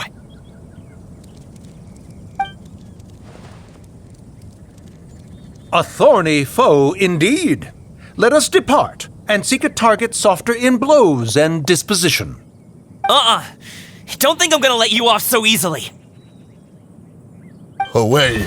Let us away! Coming! Don't worry, he's a great fighter. Paimon's even seen him take down a dozen or so treasure hoarders all by himself. But, Gaming, If he had just stayed by my side and learned the family trade, he wouldn't have to put himself in such dangerous situations. We just have to trust him. Let's go on ahead. We'd best get away from here, in case there are other bandits in the area waiting in ambush. All is going to plan.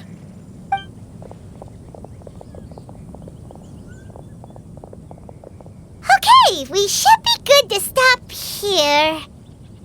Yongli? Oh no, what is he doing here? Good sir, please, listen to me.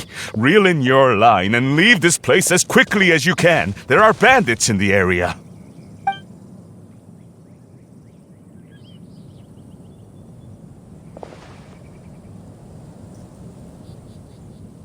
Bandits? Acting in broad daylight?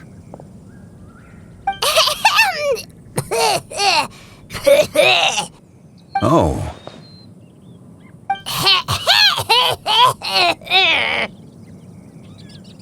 Ah, I see. It appears many people are catching a chill as of late. If your throat is bothering you, Paimon, perhaps some tea and rest are in order. Nope, no need. Paimon's fine. She just, had some cake stuck in her throat.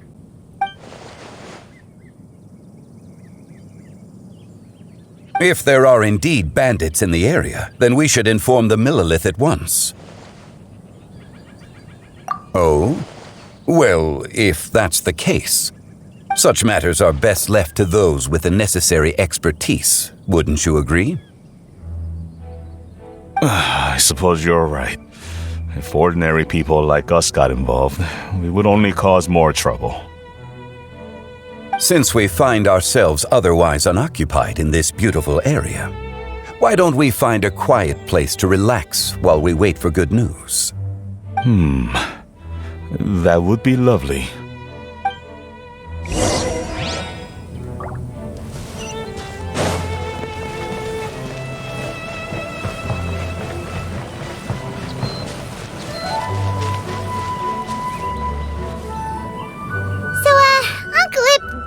Reason to be worried. After all, Gaming, the guard we mentioned, is his son. Gaming. The name sounds somewhat familiar. Ah, yes. That is the name of the Wushu dancer who has been performing around Liyue Harbor recently, is it not? Oh, have you seen him perform? Indeed. I cannot help but admire his skill. He truly encapsulates the spirit of the Suani. Wushu dancing has become more well-known in Liyue Harbor recently. However, although performers are seeing budding success, they have no doubt had to face many hurdles along the way. One's not so easily understood by spectators such as ourselves. If you ask me, what truly deserves admiration is perseverance in the face of adversity. That is a rare attribute indeed. I have heard many of my acquaintances praise Gaming for his kind, selfless, and courageous disposition. To have a child so accomplished and upright, you must be a very proud parent indeed, Uncle Ip.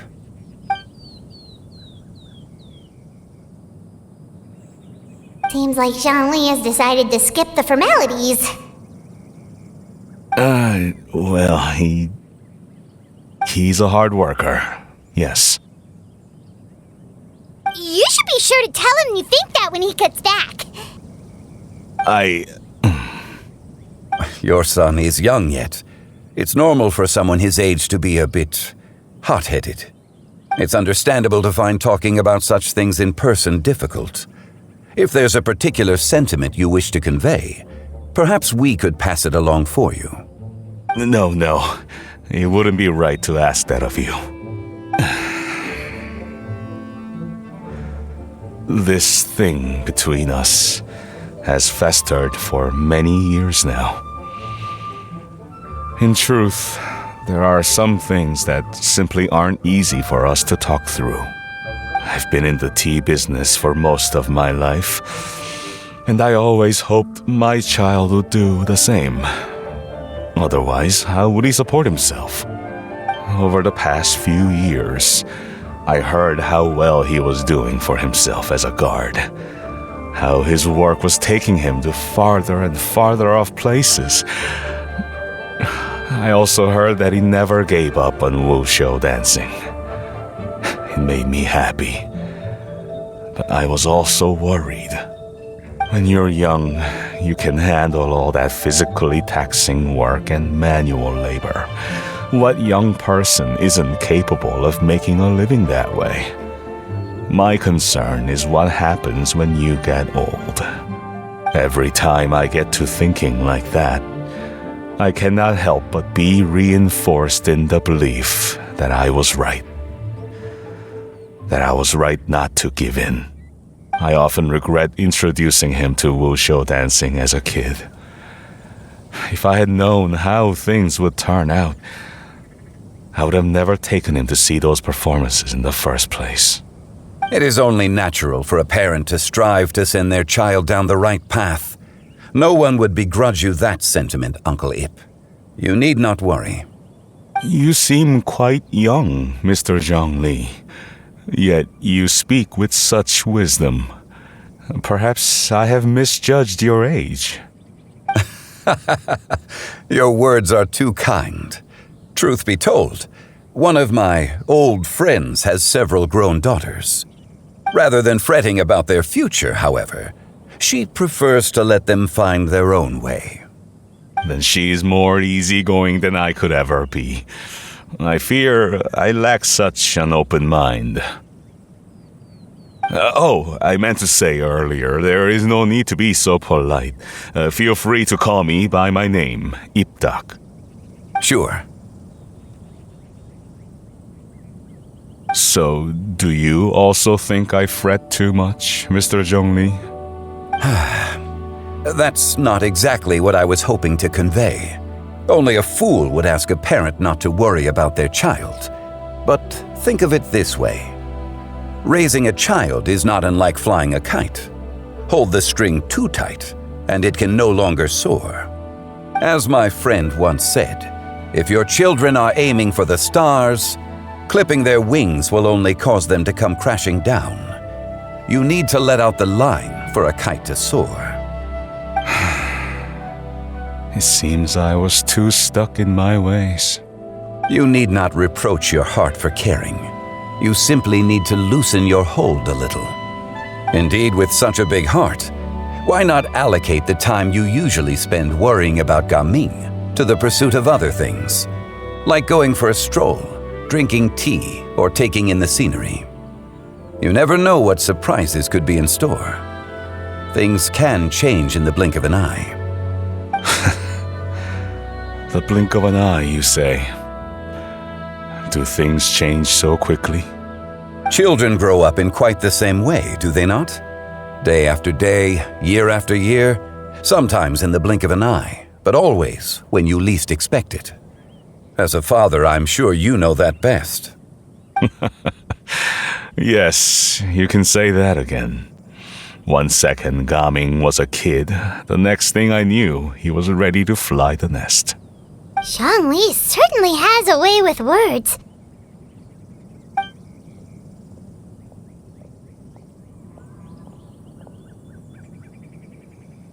Oh, Gaming is back! Hey, Gaming, we're over here! Dad, Traveler, Paimon. Good, you're all here. Oh, and Mr. Zhongli from the Wangsheng Funeral Parlor? You're here too? A fated meeting indeed. We were just enjoying some pleasant conversation.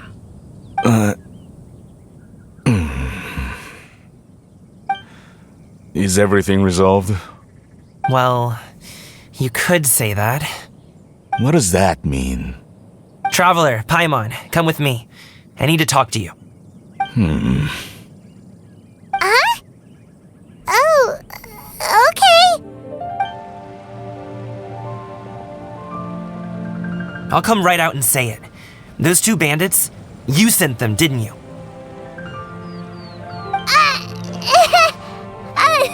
So that's how we're starting off? Can't look me in the eye, huh? Guess I'm right then. Okay, but how did you know? At first, their mannerisms seemed a bit stilted. But once I got close, it was obvious that they possessed great skills. I was right on their tail, and it should have taken only a few steps to catch up to them, yet somehow, I was never able to close that distance. People with that level of skill would have gone about things differently from the start, like sneaking up on us while we were distracted. Unless, of course, their real motive was to lure me away from the group all along. Wow, you're pretty quick on the uptake. I just have a lot of experience. I've dealt with many a ruthless bandit in my time, but I've never seen ones like them. In the end, I told them they would make good guards if they ever wanted to get back on the straight and narrow, and that they could hang out with me in Liyue Harbor anytime. You ever consider you might be a little too good at making friends? I'm guessing you guys were trying to help resolve things between my dad and me? I appreciate it, I really do.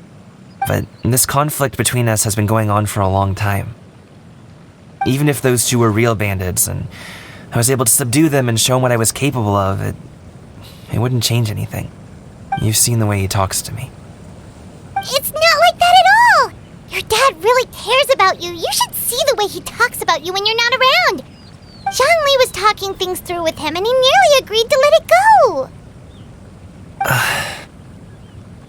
You don't believe us? He won't let it go. He can say as much as he wants to other people, but he won't talk to me. I'm certain of it. You told us you wanted to prove yourself to your dad. Why don't you tell him about all the hard work you've done these past few years? Will that even do anything? I'm not sure talking is enough. You won't know unless you try. Just like how you won't know if something is delicious unless you taste it. Listen to us.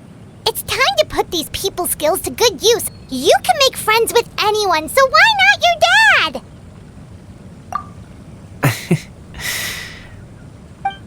I'll do my best. You are very knowledgeable, Mr. Zhongli. I'm impressed. Despite my being in the tea industry for several decades, it seems I still have much to learn about the art of tea tasting. You flatter me.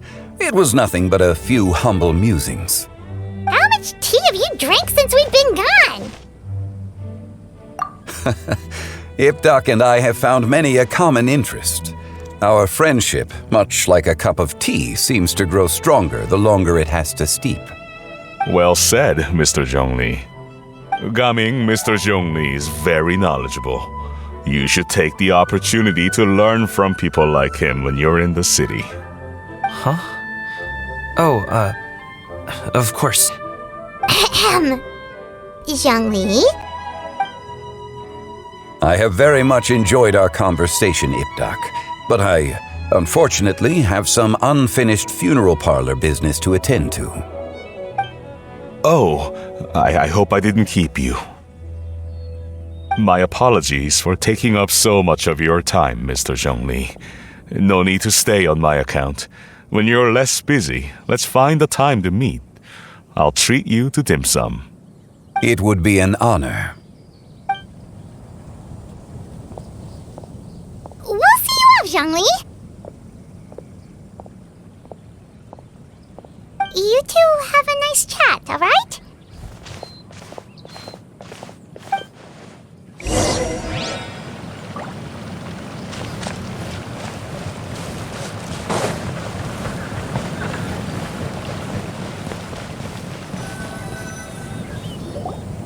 Thanks for helping us talk things through with Uncle Ip. Good thing you were able to pick up on what we were putting down. I have been around the both of you for some time now. You could say I have a certain level of expertise in that regard. As for my role in the conversation, think nothing of it. I hardly did anything noteworthy. You never change, do you? Why did you have us walk all this way? Paimon thought we just had to go far enough to be out of earshot. A friend approaches. Hello. Xiao, you're here too? I've been here the whole time?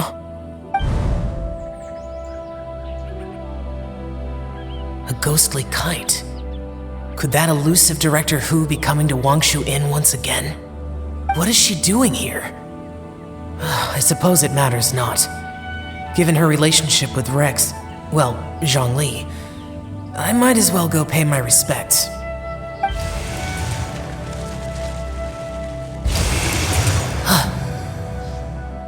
It's you!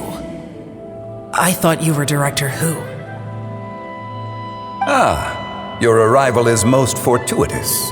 Do you want to try out this new gadget? The addition of the power source makes the takeoff more stable.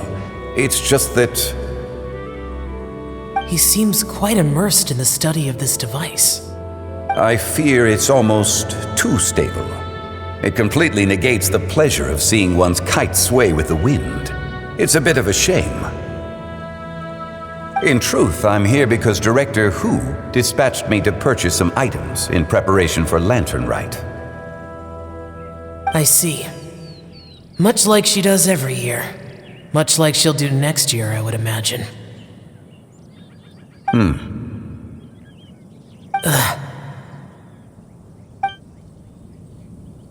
Am I wrong? Or has she once again sent you out to buy, what is it, sesame oil or something? While we're on the subject, I do wonder why she is so obsessed with using sesame oil in the preparation of mixed vegetable dishes for Lantern Rite. A recommendation from Xiangling, perhaps. What do you think, Xiao? I've only met Director Hu a few times. I'm hardly the best person to ask. Ah, and is that not a sign that you should visit Wangsheng Funeral Parlor more often? It wouldn't hurt to grace the parlor with your presence now and again, when you are otherwise unoccupied. This one here is a traditional kite, one without any equipped mechanical device. Director Hu tasked me with studying the differences between the two to determine which one is of greater merit. Many hands make light work. Perhaps you could test out the other kite for me? All right. I have made my comparisons. If speed is what you're after, the mechanical kite is the better choice. Wonderful. I shall pass that information along to Director Hu. I'll leave these two kites with you. Perhaps you can find a few friends with which to partake in the activity. You might find it to be an enjoyable use of your time. Oh, wait. Who enjoys kite flying? Well, I would imagine someone of your talent and wisdom is more than capable of finding out. So, you were testing out the kites for Hu Tao and even roped Xiao into doing it for you? Paimon didn't ask earlier because the situation was awkward. I would hardly say I roped Xiao into anything. I simply sought the help of a friend. Besides, we did the testing together. Seems like our pool of competitors is growing. Do you like kite flying, Xiao? I suppose I neither like nor dislike it. Although, watching a kite gradually ascend into the sky does bring me a certain peace of mind. Perhaps they're a bit like Xiao lanterns in that way. Kite flying is also a pleasant form of relaxation. Have you ever thought about making a kite, Xiao? Cloud Retainer taught us how. We can teach you if you want. There's no need. Menogius was the only Yaksha among us who had an interest in matters of ornamentation and design. When Lantern Rite is over, come find me near Pervasi's temple if you have the time. It's getting late. I should go inform Director Hu of our findings. How's she been, by the way? Be sure to say hi to her for us. The last time I spoke to her, she mentioned that she would be visiting Qiaoying village in a few days. If you have the time, perhaps you could also make the trip. If you happen to run into her, you can pass along your regards in person. We'll keep that in mind. Take care, Zhongli. See you later. See you next time.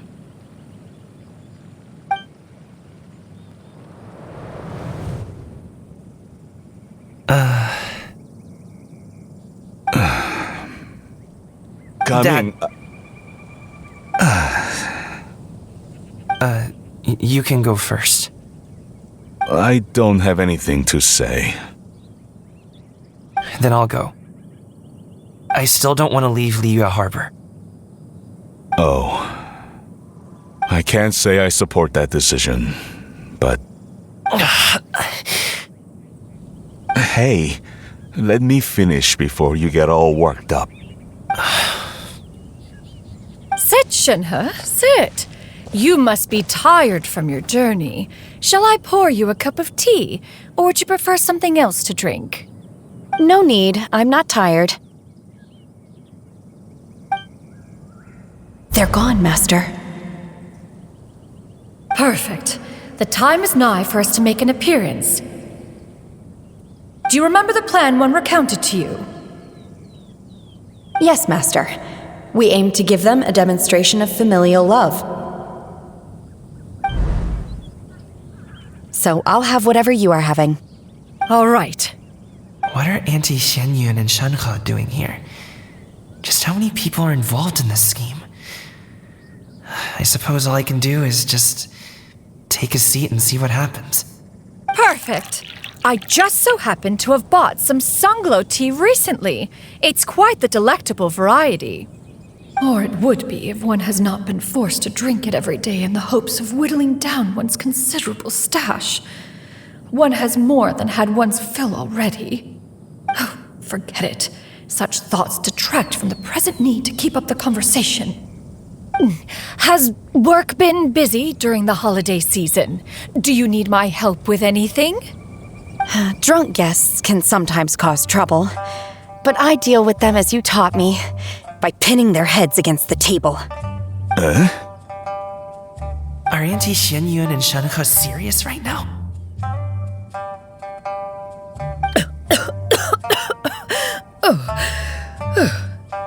Oh dear. While one was busy orchestrating this act, one seems to have forgotten about Shenhe's various eccentricities.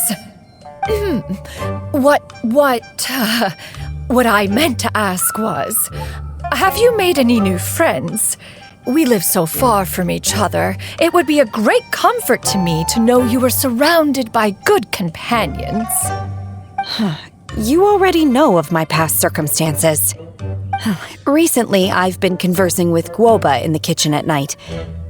Guoba can't talk, but his companionship is a comfort. The poor child. Her one friend can't even talk. I guess maybe Gaming is not doing so bad after all. Perhaps I've been too hard on him. Let's move on, shall we? Do you have any plans for today, Shenhe? How about we do something fun? That sounds about right.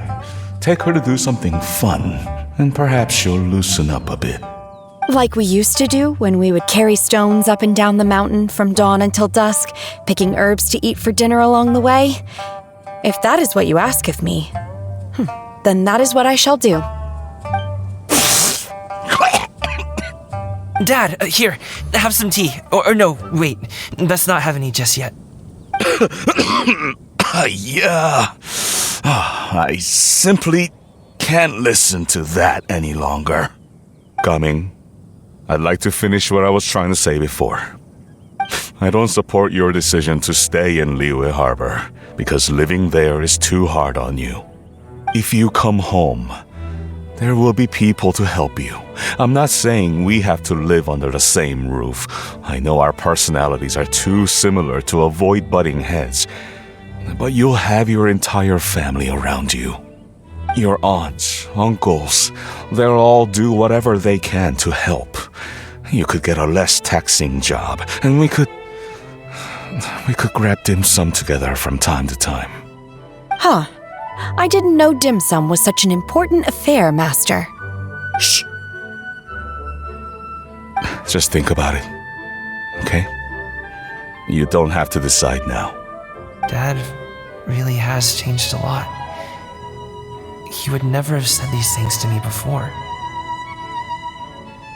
But thank you, Dad.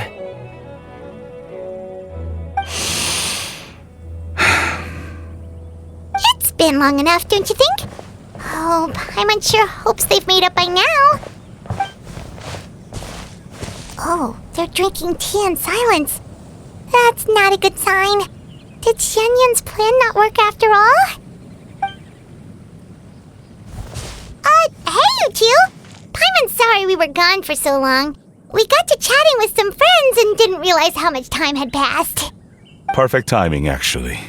We seem to be just about done here. Yep, let's go. I'll get the bags.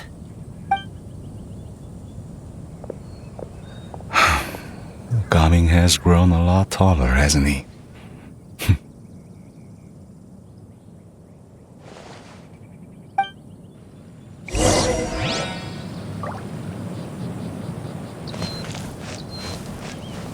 Master, did I say something wrong earlier?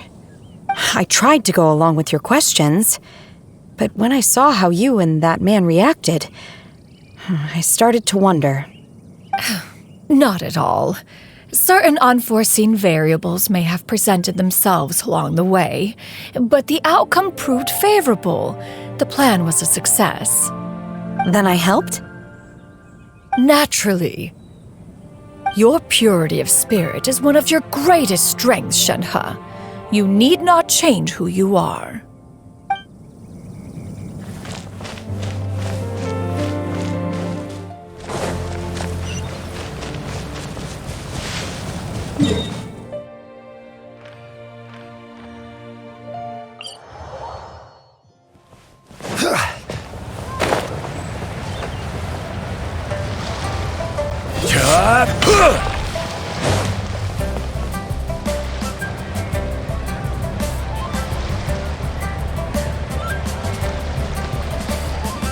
You must be Mr. Ip!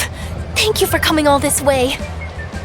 My name is Charlotte, and I'm a reporter from Fontaine. You can find me writing for the Steambird. I invited you here not just to purchase your fine tea, but also with the hope that you might be willing to sit down for a short interview. What do you say? An interview? To advertise my teas? I suppose you could think of it that way. We Fontainians are big tea drinkers too. The Fontaine Market. Then I'll need some time to adequately prepare. Perhaps we could sit down and discuss the questions you intend to ask in advance. Of course, of course! Please follow me.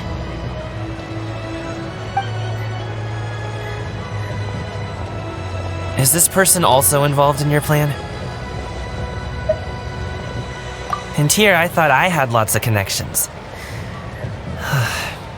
I suppose I've been humbled. You sure know all kinds of cool and important people. Over here! Yoo-hoo! Over here! Huh? What? Auntie Xianyun? She probably wants to talk about the next phase of the plan.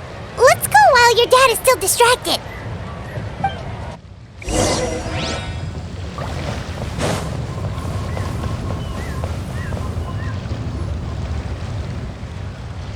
I take it that all is going well? Don't worry, Xianyun. Everything is going according to plan.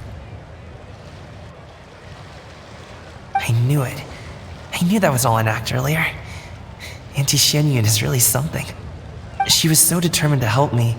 She didn't even care about making herself and Shanhe appear foolish in front of my family. She truly knows how to look out for others. I still have a lot to learn. As for the next step... Oh no! What's wrong, Gaming? Don't tell me you're the ones footing the bill for all that tea. I can't let you do that. Fret not. Reimbursements will be made. Exactly! Think of it more as an investment, as Ningguang would say. We pulled together the Mora so that Charlotte could place the order. She's gonna bring it back to the Steambird as a gift, as well as a sample of the regional specialty. Fontanians will probably fall in love with your dad's tea as soon as they lay their eyes on Charlotte's article. And once all the money from the new orders begin to roll in, getting our Mora back will be a piece of cake. Oh, okay. Business-related matters always seem to go over my head, but I refuse to let you all lose Mora on my behalf. I'll pay you back right now. We can talk about such matters at a later date. There are more important matters for you to consider at the moment, are there not? Yes. I've been thinking about it the whole way here. I have an idea, but I'd hate to cause even more trouble for all of you. That is for us to decide. Yeah, we're all friends here. Plus, we wouldn't be here if we didn't want to help, right? Just tell us about this idea of yours. Okay. So, it's like this.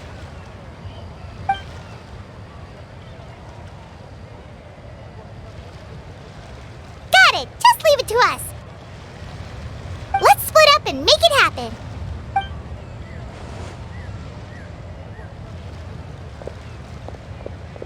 We need to do those things we talked about, but we also still have the kite flying competition. Since Xiao already tested out those kites for us, why don't we also go buy one of those mechanical thingamabobs or whatever they're called? We can attach it to our kite.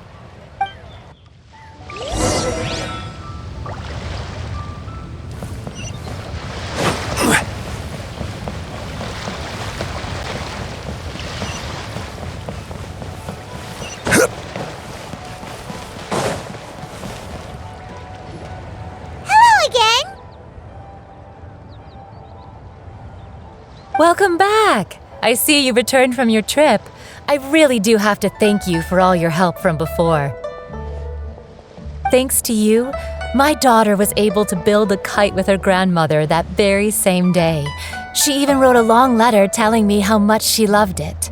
Oh, you should really be thanking Gaming, not us. I'll be sure to. And are you here to buy a kite? Please, take your pick. Oh, we already have a kite. We wanted to buy one of those, device thingies from Fontaine. Do you sell them separately? Yes. Here you go. Please, take it, free of charge. The directions are in the box. It's not hard to install at all. It doesn't feel right for us to just take it. Well, nor would it feel right for me to take your Mora. Good luck in the kite flying competition. I'll be rooting for you. All right then, thank you.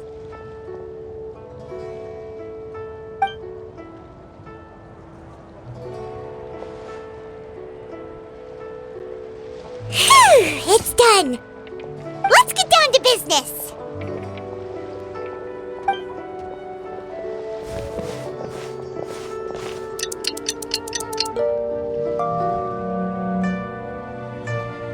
Looks like we finished everything we needed to do. Let's find a good place and put this thing into the sky.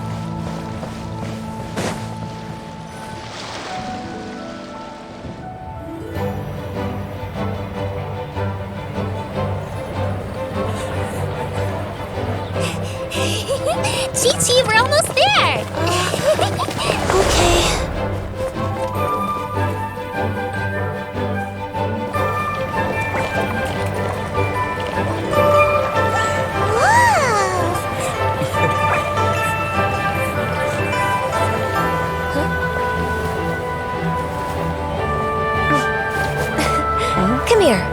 me. The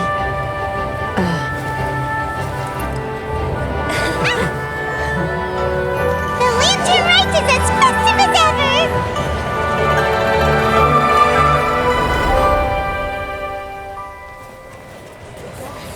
Huh?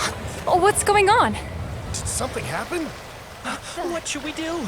Oh, should we get the Millilith?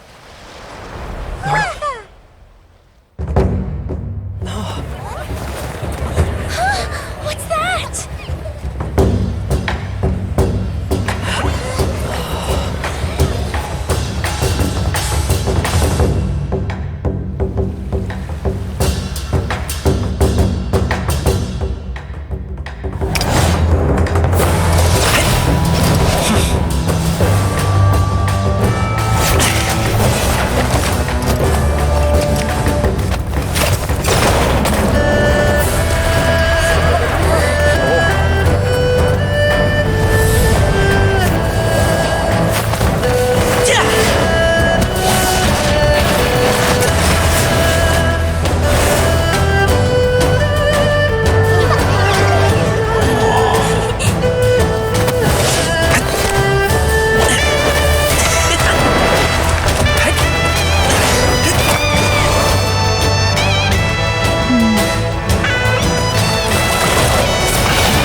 Have I taken that many pictures already? I need to load more film.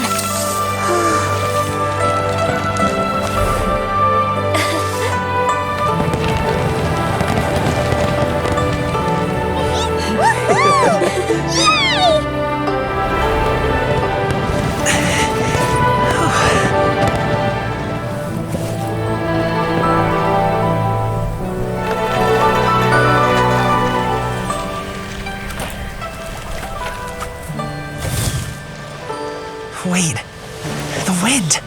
Oh my gosh! Mommy, I want a big kite like that too! Do you see that kite way out in front? It's so beautiful!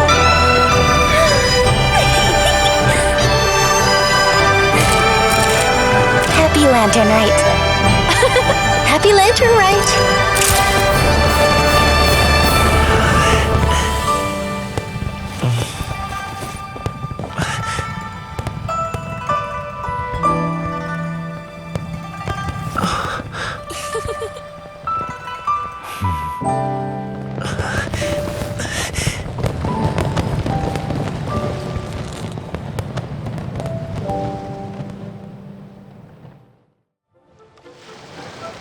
Qiaoying's performance was so cool, Paimon almost wanted to join in!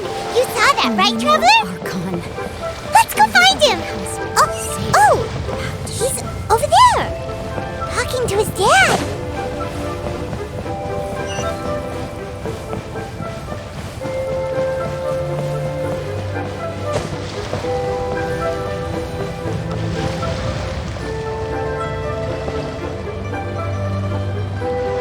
I think I'll head off now, if that's okay?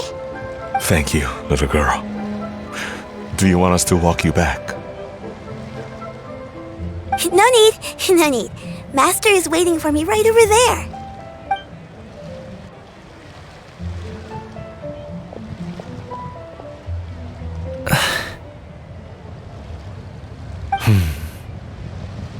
Son.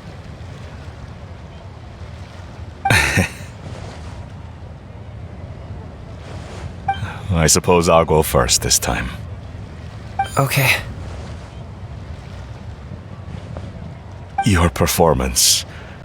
I've seen many wushou dances in my time, but I've gotta admit, what you pulled off there was breathtaking.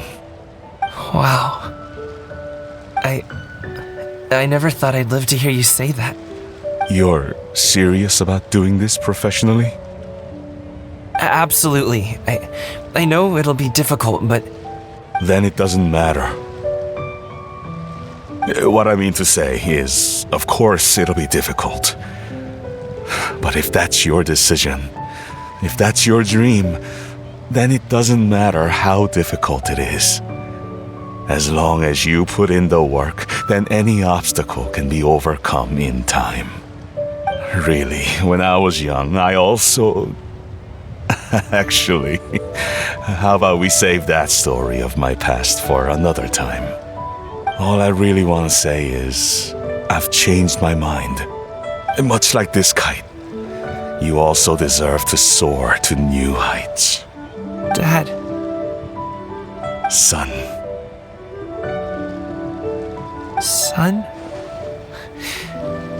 Haven't heard that in a while. I bet you're wondering what's gotten into me saying all this. Well, a little bit, yeah. Anyway, I know I've never found the chance to say this before, but... to me, Gaming, you've always been a great kid.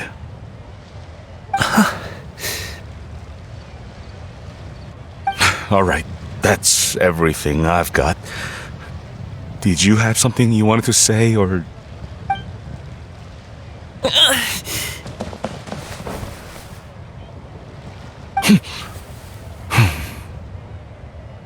Seeing the two of them talk things through like this really gives Paimon a sense of accomplishment.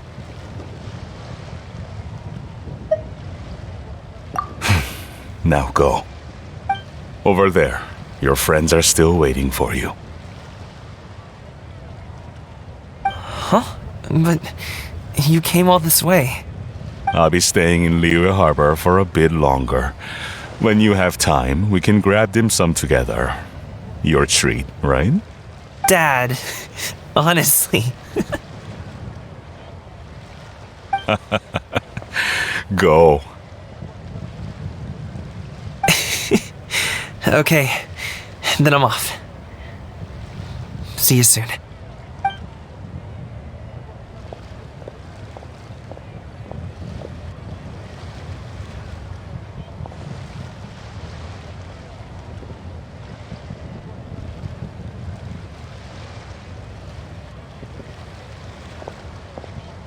That's quite the smile you've got there, Gaming. Really? It's nothing to be embarrassed about. I'd like to find and thank Auntie Xianyun, as well as everyone else who's helped me out. If everyone has time, maybe we could all get together and go fly a kite.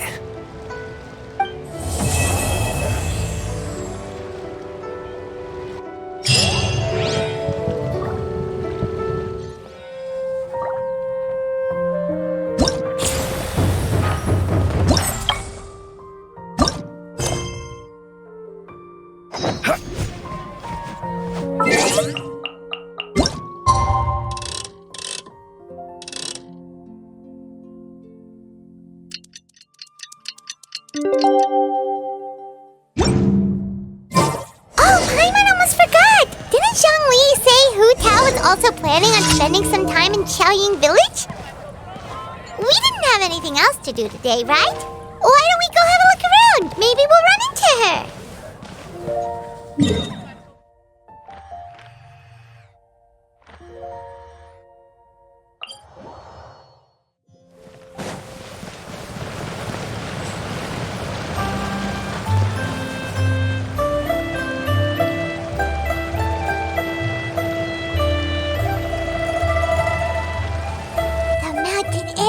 Refreshing! It makes Paimon feel like she could float around all day and never get tired.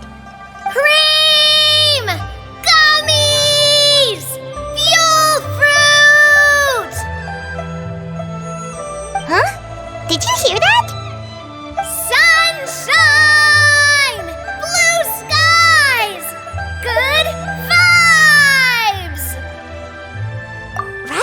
So Paimon wasn't just hearing things.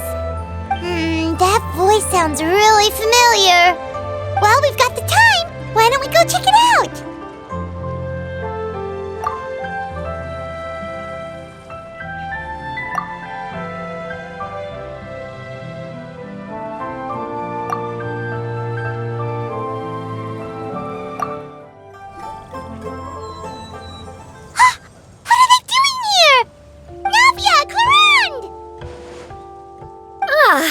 Well, if it isn't my dear partners. See, I told you that something good was going to happen during our travels today. I have to say, sometimes the Steambird's astrology column is spot on. It's just your lucky day. Are you guys also here to catch the festivities? Oh, and that reminds me, Happy Lantern Rite!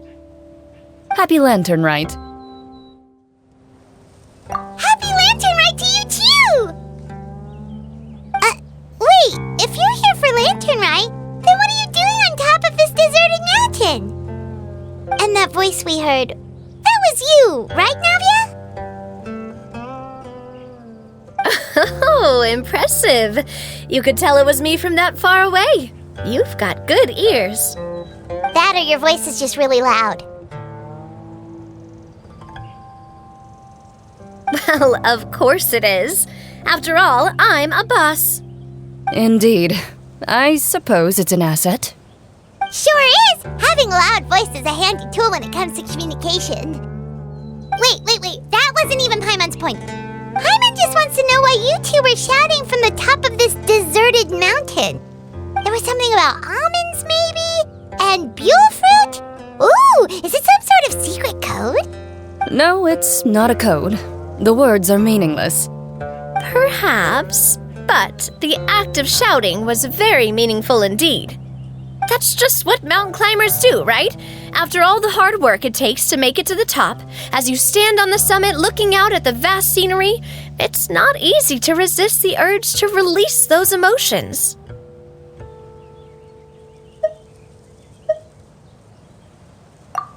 Exactly. You get me, partner. I was afraid that it would cause a disturbance, so I asked the locals around here, and they said it was fine. Apparently most hikers like to shout when they get to the top, so the locals are used to it by now. So, you see, it's not just me. I guess everyone shouts from the top of a mountain at some point in their life. Speak for yourself. When you're stressed, don't you ever just get the urge to do something for no reason? Not really. If I ever get stressed, I just go hunting. Oh, that's a pretty good way to relieve stress.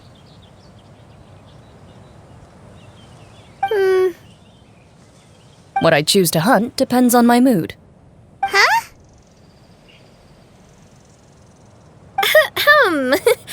Anyway, why don't you two give it a try? Shout anything you want. It's a real stress reliever. As long as Paimon has clothes on her back and food in her belly, Paimon doesn't think there's any stress that needs relieving. Oh, I bet you guys are just too embarrassed to let loose. No need to be shy. Even Farina was shouting from the top of this mountain earlier. Huh? Did Paimon hear that right? Farina's also here? In Qiaoying village? Believe in your ears. It is indeed as you heard. Actually, the reason we climbed this mountain in the first place was also because we heard the sound of shouting. Yes, we could just about make out someone yelling things like, "Help me!" and "What should I do?" So we hurried up here to check it out. And what do you know? Miss Farina was standing right there, all red in the face. She practically sprinted back down the mountain the minute she saw us. That reminds me. I believe what she actually said was, "So help me, I will figure out what I should do about this script." So, you could actually hear what she was saying? Why didn't you say so earlier? I thought someone was really in trouble. I figured we would come check out the situation either way. Why not let her keep some privacy? Oh, seems like you caught Farina in the middle of some stress relief as well. She probably would have never thought. No, she definitely would have never thought she would run into anyone she knew all the way out here. I think so. We ran into Nervalet on the way here as well, but he was already on his way back, so they probably weren't together. What? Nervalet was here too? What was he doing here? It couldn't have been for vacation. I think it just might have been, actually. But apparently he only stayed for half a day before heading back. He's a very busy man. Nervalet is not the type to take much time off. Taking even a half day for himself is already a huge step in the right direction. Didn't Charlotte publish an article on the Liyue tea industry recently? Maybe he was inspired to come buy some tea after reading that article. You know, just like you were. My situation is completely different. I'm here because I was asked to accompany you. The tea purchase is simply an added bonus of this location. You Fontanians and your tea drinking. Oh, it's not for me. I lost a bet with Ridesley, and now I have to buy him something. It was just a spur-of-the-moment sort of bet. Ridesley gets really invested in that sort of thing, but he couldn't care less about what he wins in the end. You could give him mint plants that you plucked from the side of the road, and he wouldn't even mind. If only he was that easygoing when it came to talking business. In any case, I'm pretty sure the tea you bought is this region's specialty. What is it called again? Nervalet even mentioned it earlier. Yes, that's the one. You didn't really buy 10 boxes, did you?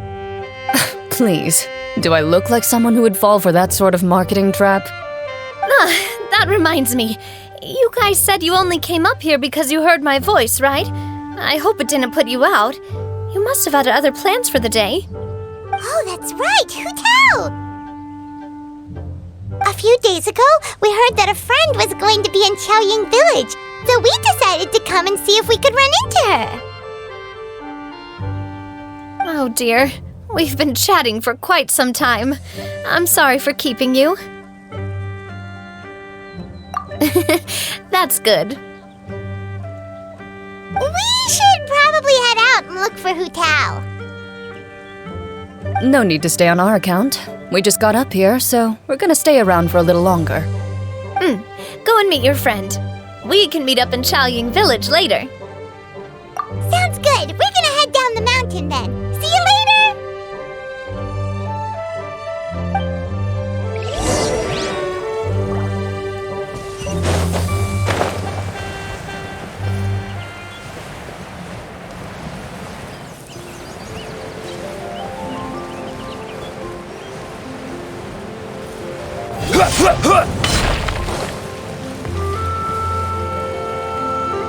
Qiaoying village is known for its tea, but you know what else they have with tea? That's right, dim sum! Didn't Gaming say something about dim sum being eaten in the morning? Oh, Paimon wonders if we can still get some at this time of day. Oh, well that's fine too. Paimon doesn't care what kind of tea it is as long as it comes with some tasty snacks. Now let's see what kind of yummy things we can find around here. Paimon's not seeing things, is she? Is that Farina standing between Zhongli and Hu Tao? Wonder what they're talking about. Zhongli knows a lot of stuff. Maybe he's telling Farina about Qiaoying village. Oh, or maybe Hu Tao is trying to rope Farina into being one of her clients. Hey, this isn't the Fortress of Meropide. But Paimon could be convinced for the right price. Let's say, loser buys the winner 3 huge bowls of seafood kanji. Since Zhongli is there, Paimon bets things are pretty tame. It's decided then. Paimon votes for tour guide Zhongli. All right, no time to waste. Let's go see who's right.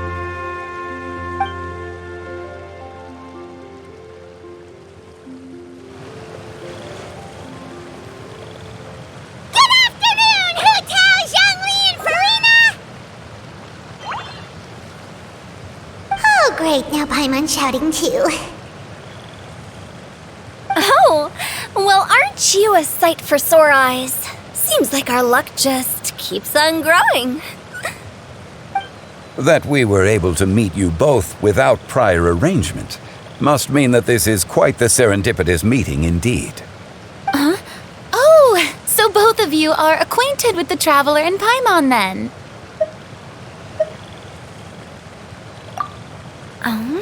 Looks like someone's learned a thing or two from Zhongli. I must admit, I am a bit surprised to see you here, Traveler. But seeing as you're a hero who's been all over Teyvat, it makes sense that you would be well-traveled and well-connected. Since we have found ourselves in each other's company within this fertile land, allow me to take this opportunity to wish you a happy Lantern Rite. It appears you have been to Fontaine then. Given your proclivity to spread good deeds wherever you go, it's no surprise that you would make the acquaintance of a celebrity as illustrious and celebrated as Miss Farina. That's quite high praise. What I mean to say is, you flatter me, Mr. Zhongli. Although I've built up a certain following within Fontaine, it is no reflection of strength or wisdom. I stand before you right now as nothing more than an ordinary traveler in search of beautiful scenery and creative inspiration. There is definitely more to Mr. Zhongli than meets the eye. I could tell as much from our conversation earlier. Given his breadth of knowledge on both academic and worldly matters, there's no way he hasn't heard about what happened in Fontaine. Is he just feigning ignorance for my benefit? No. You're no common tourist. I simply won't have you talk about yourself that way. Huh? Does that mean Hu Tao also knows? You may not have heard, friends, but... Miss Hu Tao... Miss Farina is now one of my esteemed clients. Yup.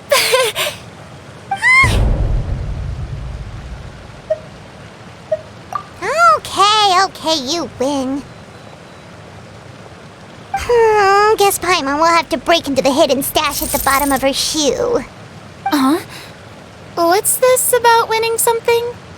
Don't tell me. You two were placing bets on us. We just saw you guys standing on the side of the road and couldn't help but take guesses as to what you were talking about. Oh, I see. That means you, my friend, must have guessed that I was trying to promote my business to Miss Farina. That I do, my friend. What was Paimon's guess then? Paimon thought Zhongli was showing the newbie around. By newbie, you mean me, right? If that's the case, then Paimon's guess was also correct. Oh, that's right. Mr. Zhongli was telling me about some great sightseeing spots in the area. Ha! You see? Paimon was right too! Since both of our guesses were right, there can't be a winner or a loser. Hey, don't be upset, Traveler. How about this? You buy Paimonable and Paimon will also buy youable. As for the third bowl... Since I was the subject of the bet, perhaps it should go to me? You know, as a congratulations for the huge deal I just struck. I was just joking. Anyway, I should be the one treating you. The funeral parlor is about to bring in quite the sum after all. Oh, Paimon almost forgot to ask about the most important question. Something happen recently, Farina? Huh? What do you mean? Well, you know, with you enlisting the services of Wangxiang Funeral Parlor and all. Oh, well, yes. Really? Oh no. Paimon is so sorry for your loss. Although Paimon may have not known the person, please accept Paimon's deepest... Whoa, whoa, whoa, it's not like that, Paimon. Huh? But Paimon just thought, since you hired the services of a funeral parlor and all... Hey, it's not that big of a stretch. Really, Paimon? It's not like you don't know me. Do I look like I know anyone who would ask me to coordinate their funeral?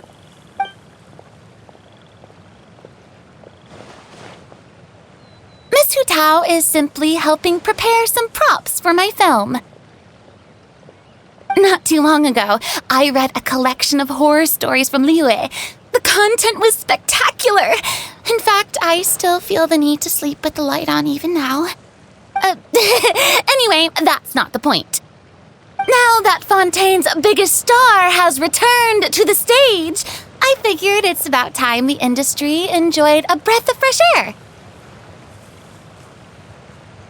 Hey, that's pretty good. I'll have to remember that for my ad posters. Oh, Paimon sees. That makes a lot of sense. So, did you come to Liyue just to enlist the services of Longxiang Funeral Parlor? Well, not exactly. My original plan was to just relax and enjoy the sights. But then I ran into Miss Hu Tao and Mr. Zhongli, and well, you know the rest. I suppose it was meant to be. It was a fated meeting indeed. Zhongli sure loves his lofty turns of phrase. But if you ask me, it's all thanks to that man who stopped to ask for directions. Oh? Who was it? It's someone you know. Wanna take a guess? What? How did you guess that on your first try? Very impressive, my friend. Your guessing game is spot on today.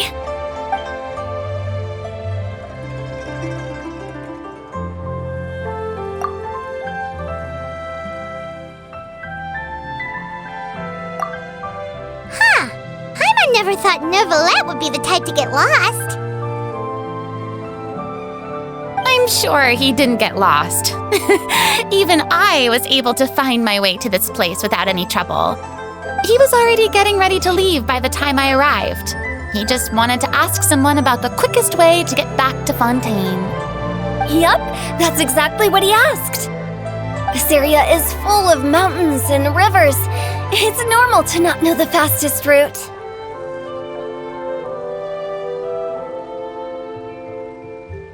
So, were you the one that pointed him in the right direction, Hu Tao? Of course. I'm also a guide of sorts, you know. So naturally, I also have a great sense of direction.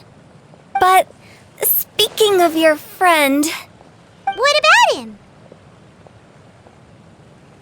He doesn't get out much, does he? Ah, no wonder. He was stiff as a board and way too polite. I would have never guessed he was here on vacation if you hadn't told me. All in all, he was only here for half a day. I'm pretty sure he is the only one who would consider that to be a vacation. Oh?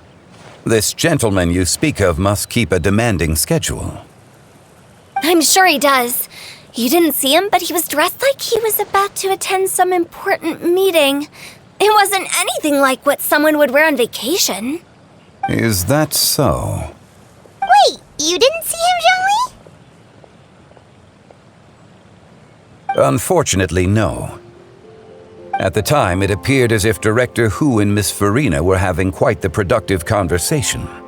I know matters of business can take much discussion, so I decided to fetch some tea for them. What a shame. That gentleman seemed like a sophisticated sort of guy. I actually think you two would have hit it off. Is that so?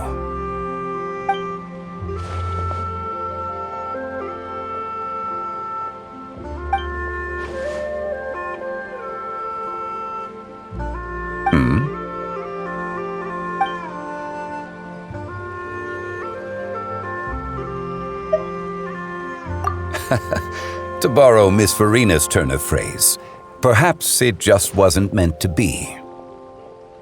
Well, with the traveler around, I'm sure you'll have a chance to get to know each other at some point.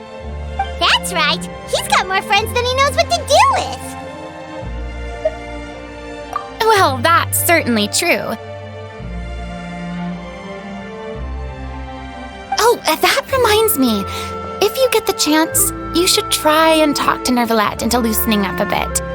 Just tell him the Palais Mermonia isn't going to fall apart if he disappears for a few days. He shouldn't keep himself cooped up all the time. Even clams open their shells to let in fresh water every once in a while, right? If he's really that much of a stickler for protocol, he can fill out a leave of absence request. He'd have to approve it himself since he handles that sort of thing now, but you know what I mean. Seems like this gentleman is also in charge of something pretty important.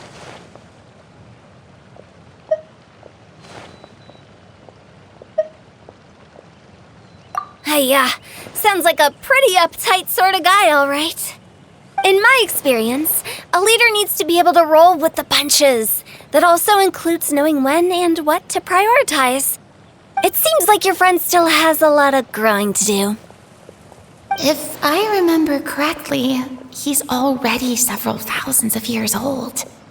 You're quite right, Miss Hu Tao. Oh? Traveler, Miss Farina, those two individuals over there appear to recognize you. Oh, it's Navia and Clorand! Hey, over here!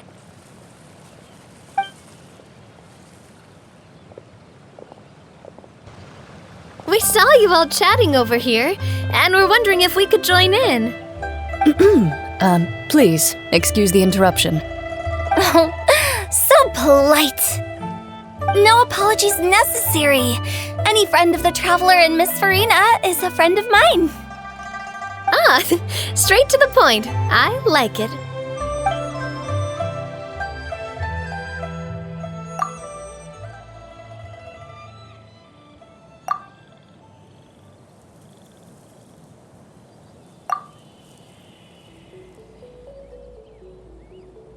It's getting late.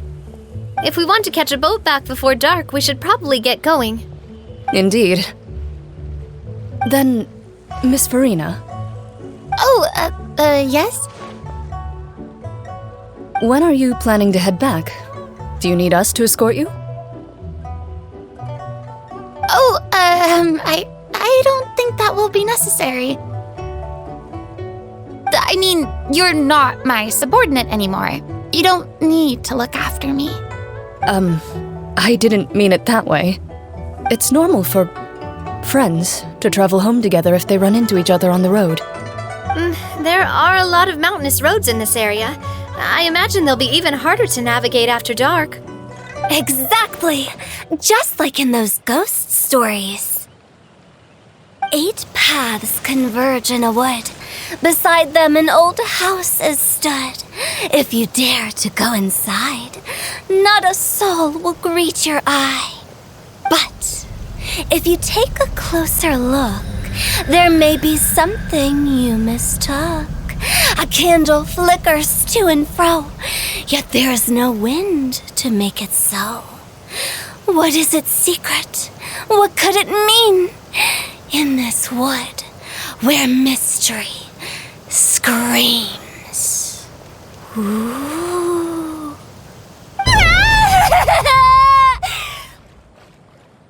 My dear demoiselles, ladies, no, I mean friends, please take me with you. Of course. Gotta say, Farina, you are really quite the character. By the way, did I hear you mention that Clorand used to work under you? Then you must have also been a leader at some point. Well, that's, all in the past now. Besides, being a leader is hard. It wasn't the right job for me. I prefer how things are now. I can come and go as I please, and get to enjoy the sweet taste of freedom. I see. Well, you've certainly picked an apt place to relax. Qiaoying Village is an exemplary choice. Only the best. And I've learned a lot, too. Thank you so much, Miss Hu Tao and Mr. Zhongli.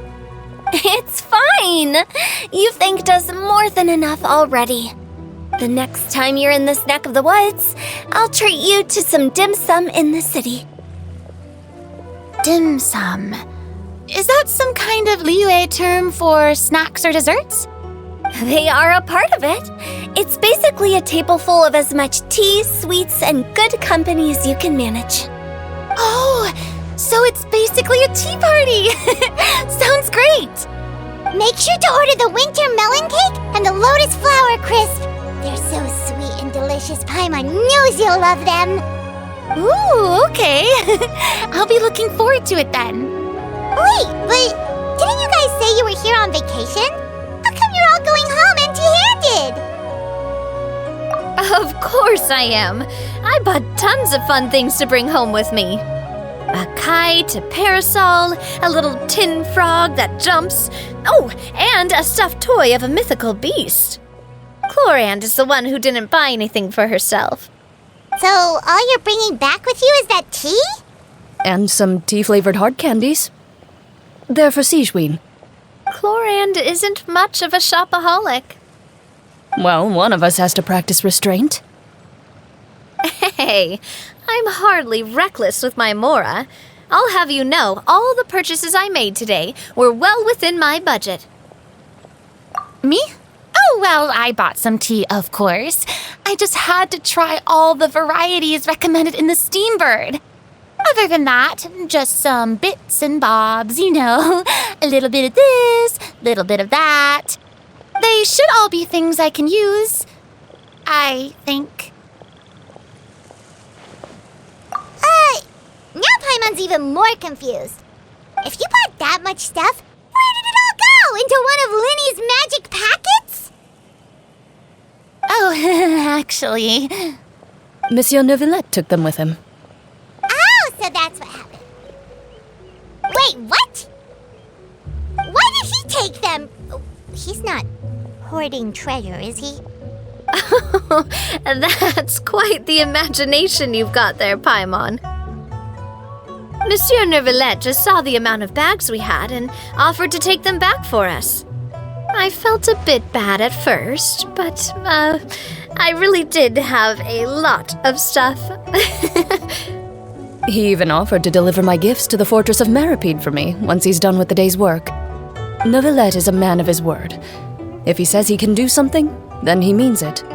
See, even Chlorand was happy to take him up on his offer. If even his trusty subordinate agreed, then who was I to refuse? Wow, he seems like a real gentleman. Maybe he's not as uptight as I thought. If only the funeral parlor had an employee as thoughtful, proactive, and responsible as him. Right, Zhongli? Indeed. Chlorand said Neuvillette offered to deliver her gifts to Risley. So if we go to the entrance of the Fortress of Meripede, maybe we'll run into Neuvillette. But we don't know exactly when he'll show up. Oh, that reminds me. A new year of work is about to begin. If there's anything you want to talk about, Zhongli, you know you can come to me. I'm all ears. Does the director have any concerns? It just seemed like you were a bit preoccupied today, and much less talkative than usual. You barely said anything other than, "Is that so?" and "Indeed." If you ask me, I'd say you're having a midlife crisis. You're getting to be around that age after all. Is that so? Ugh. I jest. Given its distance from the city, Qiaoying village enjoys a much slower pace of life. Surrounded by such peace and tranquility, I also seem to have developed a proclivity for inactivity. I apologize for making you worry. I see. What do you think, Traveler? Is this atmosphere putting you in a lazy mood too? Wow, you are getting really good at these kinds of lines. Indeed.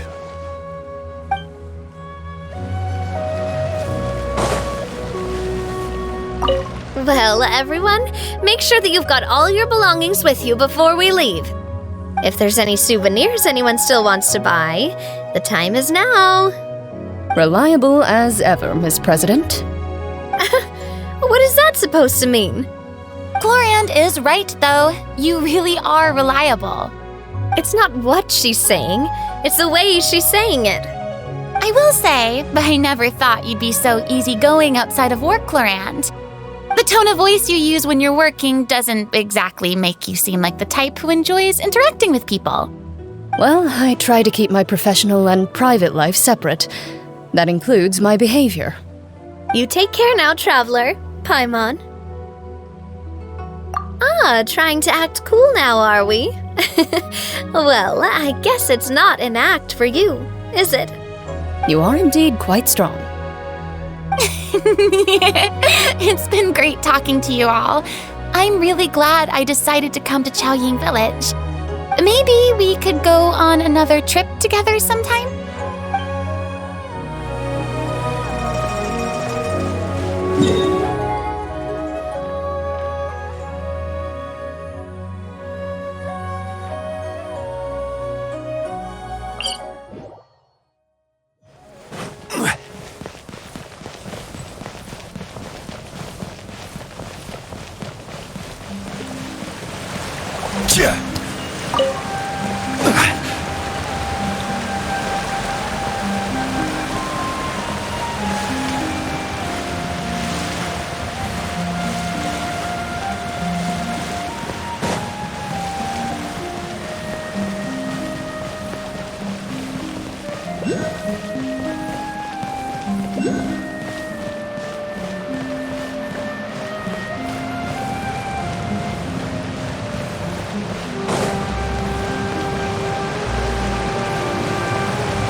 Oh, it's you. It has been some time since our last meeting. Few people frequent this location. Since I was able to conclude my work early for the day, I thought I might take a walk and avail myself of this area's peace and quiet. You call this early? Do you always work this late, Neuvillette? Strictly speaking, that depends on the agenda for the day. I am hardly bereft of time, however, so working late is of little consequence to me. Really? If you have so much time on your hands, then why did you only go to Qiaoying Village for half a day? First, I should clarify that I was referring to my lifespan, rather than the time at my disposal on any given day. Second, I was unaware you possessed knowledge of my trip to Qiaoying Village. I see. Thank you for informing me. Yes, they have been safely delivered. I have to hand it to Chlorand. Just a simple gift delivery, and she has the great and mighty Udex at her beck and call.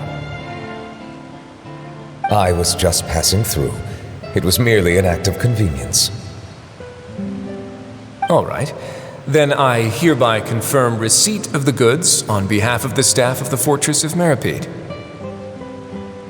A verbal receipt of confirmation?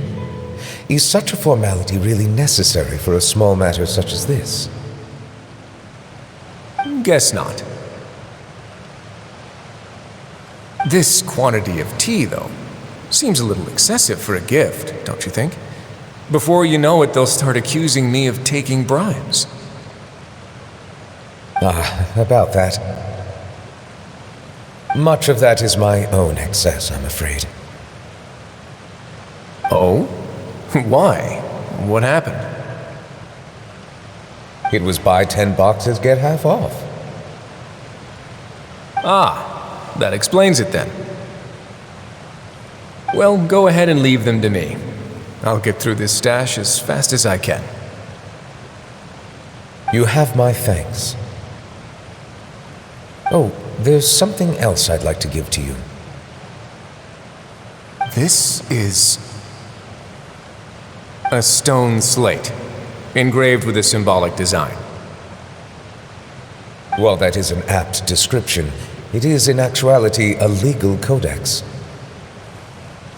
A legal codex, huh? Before the advent of modern writing utensils, information was recorded on stone slabs such as this. The law was no different. Okay. Since ancient times, the scales of justice have symbolized the fairness and impartiality of judiciousness. As a tribute to that sentiment, this slate was designed after a traditional legal codex and engraved with a symbol instead of text. During my travels recently, I chanced upon a roadside stall offering tourists the opportunity to try their hand at the ceramic arts, so I decided to have a go. We joked with Claran some time ago about gifting you a legal codex. So, here you go. So that's what this is about. I did not expect you to remember it as well. In any case, I hope this can be considered as a reasonable attempt to join in on the banter. It is a very good attempt. I suppose I shouldn't be surprised. Even your sense of humor centers around the law. That's an impressive level of commitment. A gift of this significance deserves to be put on display, and I know just the place. Front and center in the fortress's showroom. Surely there's no need for such a grand gesture. Just kidding. I don't have anything like a showroom. But we do have a storage room. We can put it next to all the mechanical parts Xianyun has collected. That sounds good to me. So that's what you were doing in Qiaoying village. Indeed. Of course, while I was there, I also took the opportunity to taste the local spring water. The aftertaste is much purer than what I have delivered to me in Fontaine. It stands to reason that the long-distance transport has a tendency to imbue the water with extraneous emotion. If you want to experience the true flavor, you simply have to go to the source. Perhaps I should organize some time off to do the same elsewhere. Then we are of the same mind. It appears my desire is justified. If you say so, but you know you don't have to justify a vacation, right? You can just take one. After all, you're hardly bereft of time. You can do whatever you want. You're quite right. I suppose I suffer not from a lack of opportunity, but rather a lack of inspiration. However, after reading a few articles about Liyue's holiday traditions, the idea popped into my head and made itself quite at home. Seeing as I was free of responsibilities for the morning, I decided to depart at once. Refreshing. My spontaneous outing seemed to inspire quite a few other spontaneous decisions as well. Take, for example, my foray into ceramics. At first, soil from the ground is granular and unforgiving, but add the right amount of water, and it becomes soft, moldable, and able to take shape. In the past, I never thought about how quotidian vessels were crafted, but now I have participated in their very making. This is also something I made today.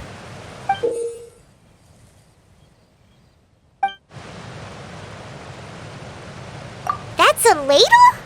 Paimon thought it was supposed to be some long-necked sea creature. That was indeed one of my inspirations.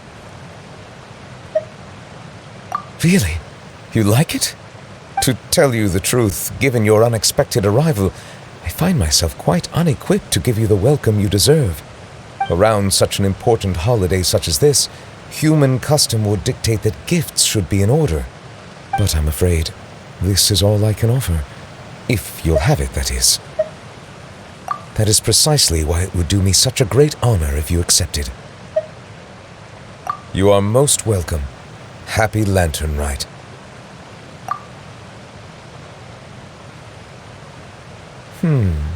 Approve a leave of absence request for myself.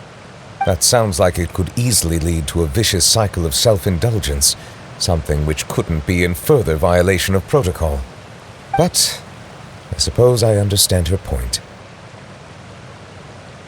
My proclivity to refrain from personal outings does in part originate from a sense of responsibility toward my duties, but it is also due to a lack of desire to engage in the human world. But now I see that the human world is indeed full of many interesting places to discover.